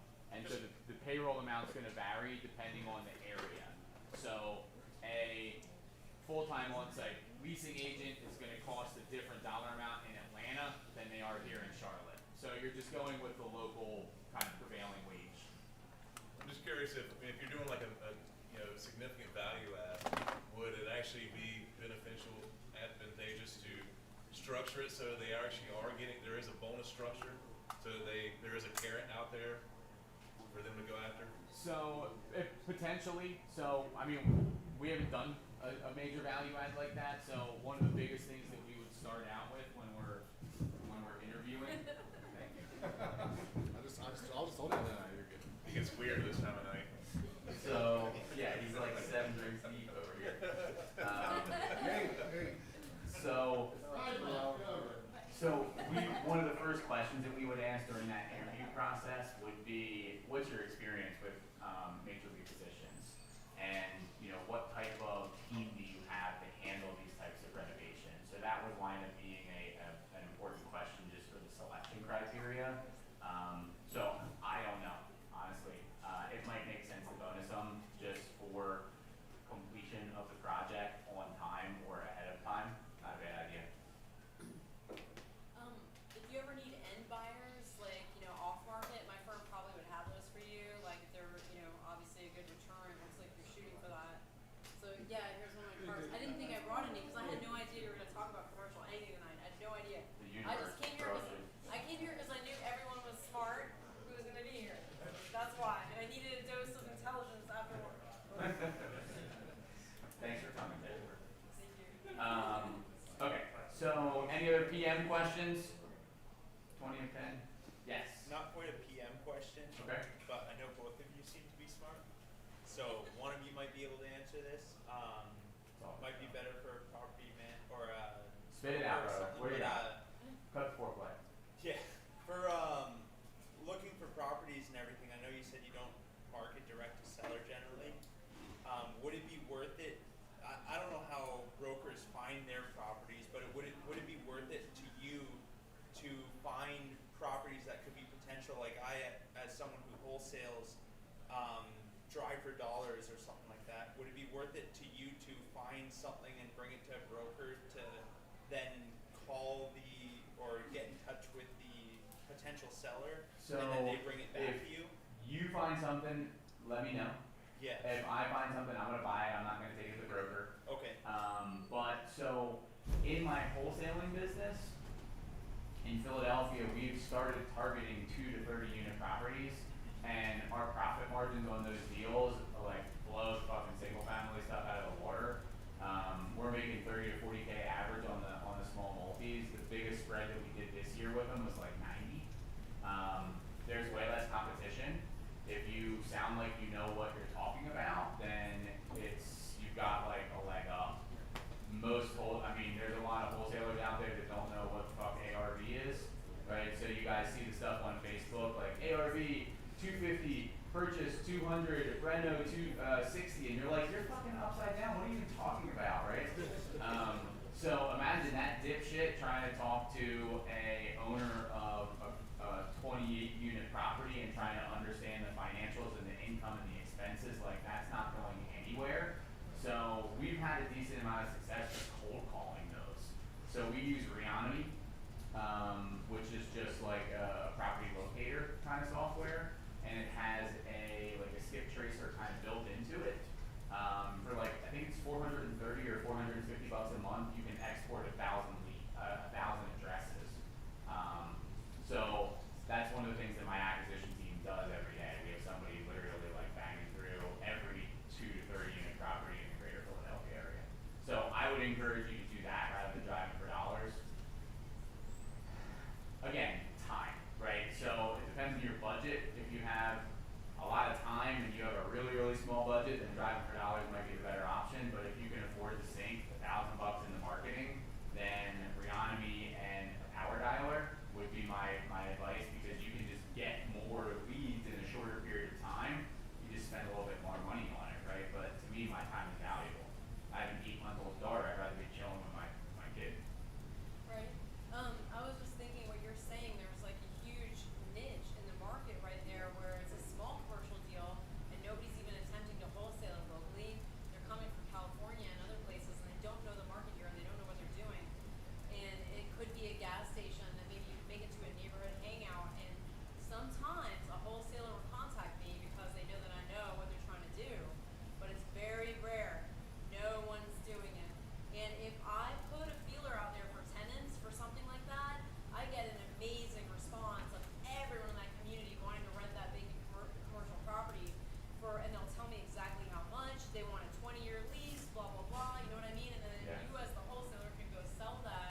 lot of dumb buyers. There's a lot of stupid people with money. I can also. You're next. Yeah, no worries. I can also add, like, if you have a seller that has a portfolio of properties, not just multifamily, like duplexes and stuff, the wholesalers will also make like 40 to 50 grand on just that deal. If you go to a realtor and they have an end buyer or something like that, Yeah. a lot of wholesalers do that. Yeah, so there's a lot of people that spend time building a single family portfolio and then they sell it as a multifamily property because they can typically, it's highest and best use, right? So what do you make more money as? Do you make more money breaking it up and selling it individually, or do you present it as a multifamily deal?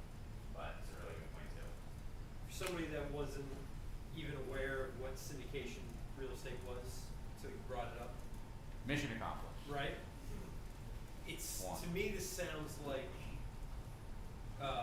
crowdfunding real estate without the platform, right? Without the electronic platform. Is the main difference?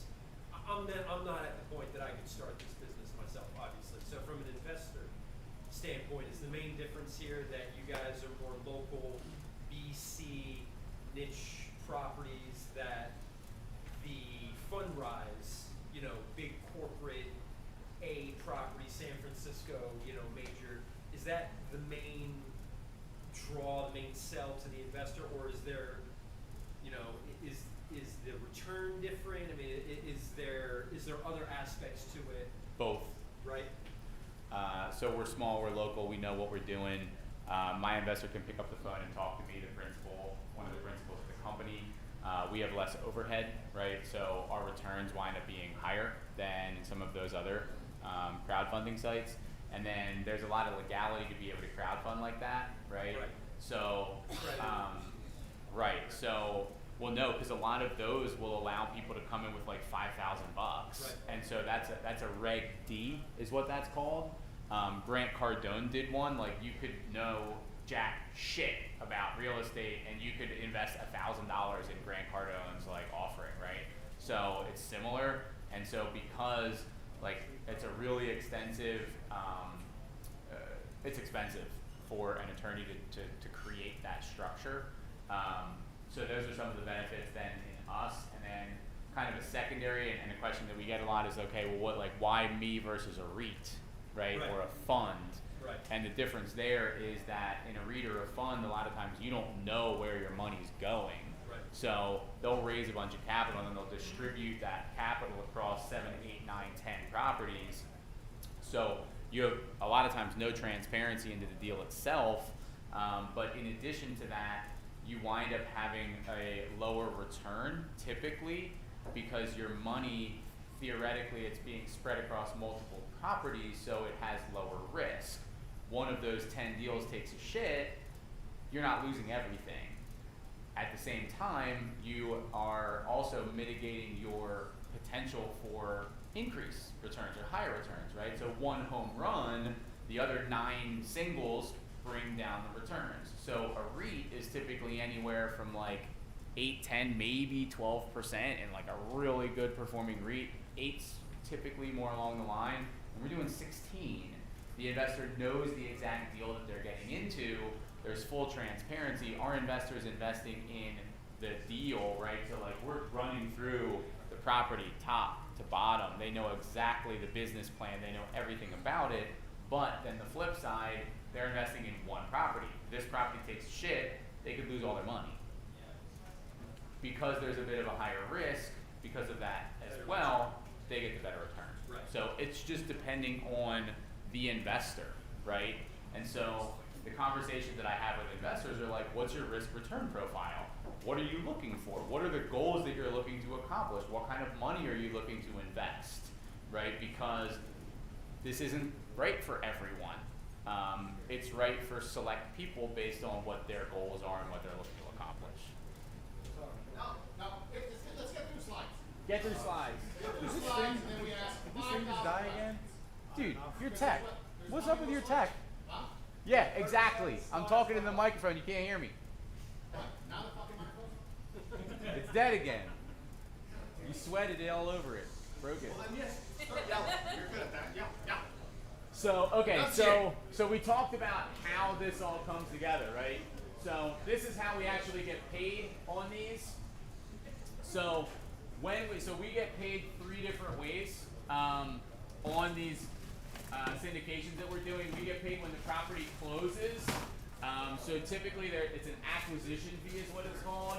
We get 1 to 3% of the purchase price for the acquisition fee. While we own the property, we get an asset management fee of 1%. So that's for our time and energy making sure the deal performs. And then the way that we split the deal out typically with our investors is a 70-30 split. So the investor gets 70% of the cash flow, we get 30% of the cash flow. A lot of times, has anybody here ever heard of a preferred rate of return? You guys know what a preferred rate of return is? I'm kidding. I understand the concept. So a common thing in the space is you get a pref or a preferred rate of return that's paid out based off of the cash flow. Typically, that's anywhere from 6 to 8% pref. What that means is the first 6 to 8% of the revenue, or the first 6 to 8% that's available, goes to the investor. So they get the pref before the split kicks in. A lot of syndicators are starting to get away from that model. We are one of those operators that is getting away from that model. Because of all the competition there, it's difficult to get the 6, 7, 8% to your investors and then have any money left over for yourself. So if we're asset managing the deal and we're making no money on it, that doesn't really incentivize us to do a great job of asset managing the deal, right? So it creates this perverse incentive for the operator to just be out chasing their next deal and their next acquisition fee. So we're now starting to shift over to just a straight 70-30 split instead of that pref model. And that's happening with a lot of the operators in the space. Can everybody hear me? I feel like I'm screaming out my lungs. When is it actually? I'm glad you didn't say what. When is it advisable to provide a promote to your key principal? We've never done it. Okay. So I don't have a good answer for that question. Okay. So when we sell, there's a disposition fee of 1%. That is to do all the work that goes into preparing the property for sale. And then because of the 70-30 split that we do, we then get 30% of the upside. Our investors get 70% of the upside. So to try to make that make sense, so here's an example, right? We're buying at $9 million. We're selling at 11.3. I just did this based off, I didn't try to give you, oh my God, thank you. Hello. I didn't try to give you guys a figure here on the asset management piece. Thank you, Scott, for feeling me out. So I just gave you 3% of the purchase price. So off of $9 million, our team would get a $270,000 acquisition fee. We're then getting 1% of the gross that's coming in. We're getting the 30% split off the cash flow when we sell, WEN. It was like 1:30 in the morning when I put this together last night. 1% of the sale price is $113.5. There it is. 30% of the increase in value here, the $2,350,000 wound up at $705. So in this deal, based off of this deal here, we would have made $1,088,500 to our team or to the GP team. How many cents? I rounded up. How many people get paid out of that? Out of what? Out of the million. So it depends. So. And how many years? So this is just an example. So it could be 3 years, it could be 7 years, it depends. So also how many people this is broken up in between is totally dependent on the deal in and of itself. So yeah, I'm trying to answer your question. So our team is comprised of 3 people, but then we also are not signing on the loan yet, right? So in the instance where we have a key principal that signs on the loan, let's say that they want 25% of the deal, then there would essentially be $750,000 left for my team, which is comprised of 3 people with an equal split. So then our team would get $250,000. What's every on that. person's role in your 3 team? Is there a GC in there? No. When you receive that amount, do you pay it as? Was this the last line? No, what? I think so, yeah. What are the, So- what are the 3 principals in your team's roles? So I'm investor relations. Charles is acquisitions and asset management, and then our third partner doesn't really do that much anymore. We're actually looking at reorganization of the splits, but he was really supposed to be a CFO type of role. So you guys all put in equal money? We don't put any money in. So it's all the key principal that puts in the upfront? No. Investors. Syndication.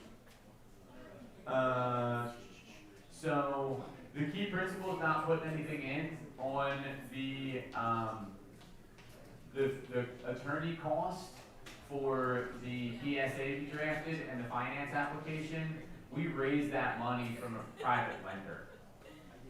So if that money, if we don't close on the deal, then we need to pay that person back from ourselves. But every deal minus one that we've put under contract so far, we've closed. So that just comes out of the operating expenses to pay that individual back. So we bootstrapped this from the start, right? So now all the software that we've added on, all the systems that we've put in place over time, that's all now paid for by cash flow that the properties that we have throw off, right? But everybody structures their syndication team differently. So it depends on what the strengths are. So all businesses have similar verticals and similar departments, right? So you're just basically taking a generic organizational structure and you're fitting it to this type of a model, and then now you're assigning roles and responsibilities accordingly. No GC on the team. Jennifer? Yes. So exactly what he just said is obviously brilliant because you're going to do it your own way. But what I was just going to suggest is that if you don't want to go through everything that he is going through, because that's not your model, you can also take control of a commercial property just by asking somebody for a sublease, non-recourse sublease. They actually let you take over their cash flow in their bank account immediately. If you take over the property and you say, I will do this repair, or I will make it this right that you couldn't afford to make right, you don't have to get financing because you just took it over and you took over the cash flow. And I've actually done this personally, and it's actually very easy. So if you don't want to have to go get financing, just take it over, make a deal with the owner.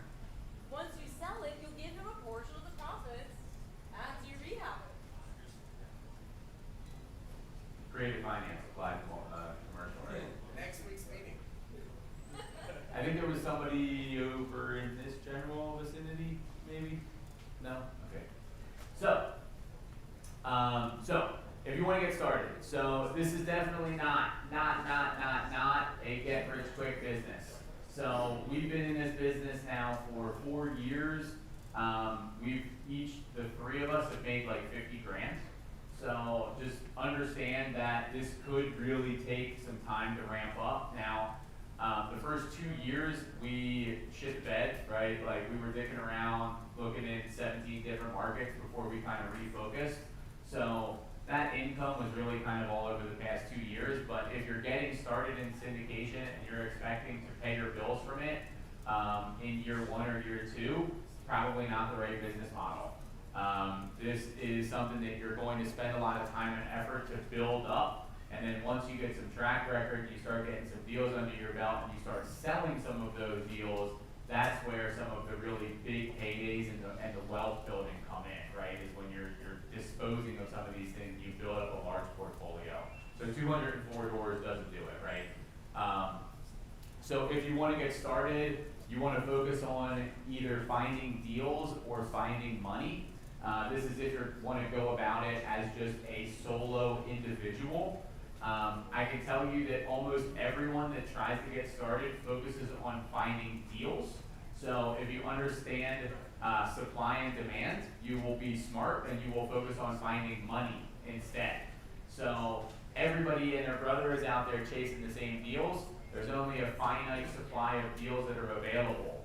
The government keeps printing more and more money, right? So there's more people with more money every day. The supply of people with money goes up. Those people are looking for returns on their capital, and there's not a ton of people out there chasing money the same way that there are chasing deals. So if you're trying to get into the space, I would focus on finding money. And then what you can do is you can offer to bring your investors to somebody else's deal for a piece of the general partnership. Okay? It's done all the time. It's known as a co-GP. So you can go to a newer group that doesn't have a really built out investor base. You can bring 50K, or yeah, right, 50K, 500K, $1 million. Generally, you need to be able to bring at least 250,000 in order to be able to get a piece of the GP, piece of the pie. But when you're starting out, this business is all about building track record and stacking wins. So even if your first deal or two, you don't make a ton of money on it, the potential is later when you're KPing your own deals, you're signing on your own deals. So in a year or two, I will be able to qualify to sign on our own loans. And guess what? I can sign on anybody else's deal, sign on the loan on anybody else's deal in the room, right? So now I have all these other people bringing me deals, and I can get a quarter or 30% of the deal just for signing on the loan, right? So that's where this thing starts to really snowball. Also, understand that this is a true team sport. If you're the person that is like, I'm gonna paint my own rehab, I'm gonna list my own deal, I'm gonna sell it myself, I don't wanna hire a realtor, this is probably not gonna be a business that you're gonna have a ton of success in. If you have difficulty using professionals for what they are good at in the single family space, you're probably gonna struggle with the same thing in the multifamily space, okay? You're gonna wind up with partnering with more experienced groups in order to build your track record. So as I said, we were borrowing our key principles track record when we were first getting started. That's how we started to get better deal flow from brokers. Once you're doing deals on your own, that's where you're really gonna make some money. And if this all sounds like too much work, you can invest with my team. But seriously, so if I can help in any way, here's my email address. It's adam@3oaksmgmt.com. Follow me on Instagram. I've always got stuff I'm putting up about multifamily and just about running a business in general. I have an open Facebook group, the Multifamily Apartment Investing Initiative. I started it like 2 weeks ago. We're over 1,000 members, so I'm always putting stuff up to help there. We're trying to create like a really good group where everybody helps themselves and adds value. If you are a hard money lender and you put up a spammy post, I delete that shit like immediately. So we're trying to make sure that it's real value that is going on in the group. And this is my cell phone number. And that's it. 10 o'clock. Everybody's awake for the most part.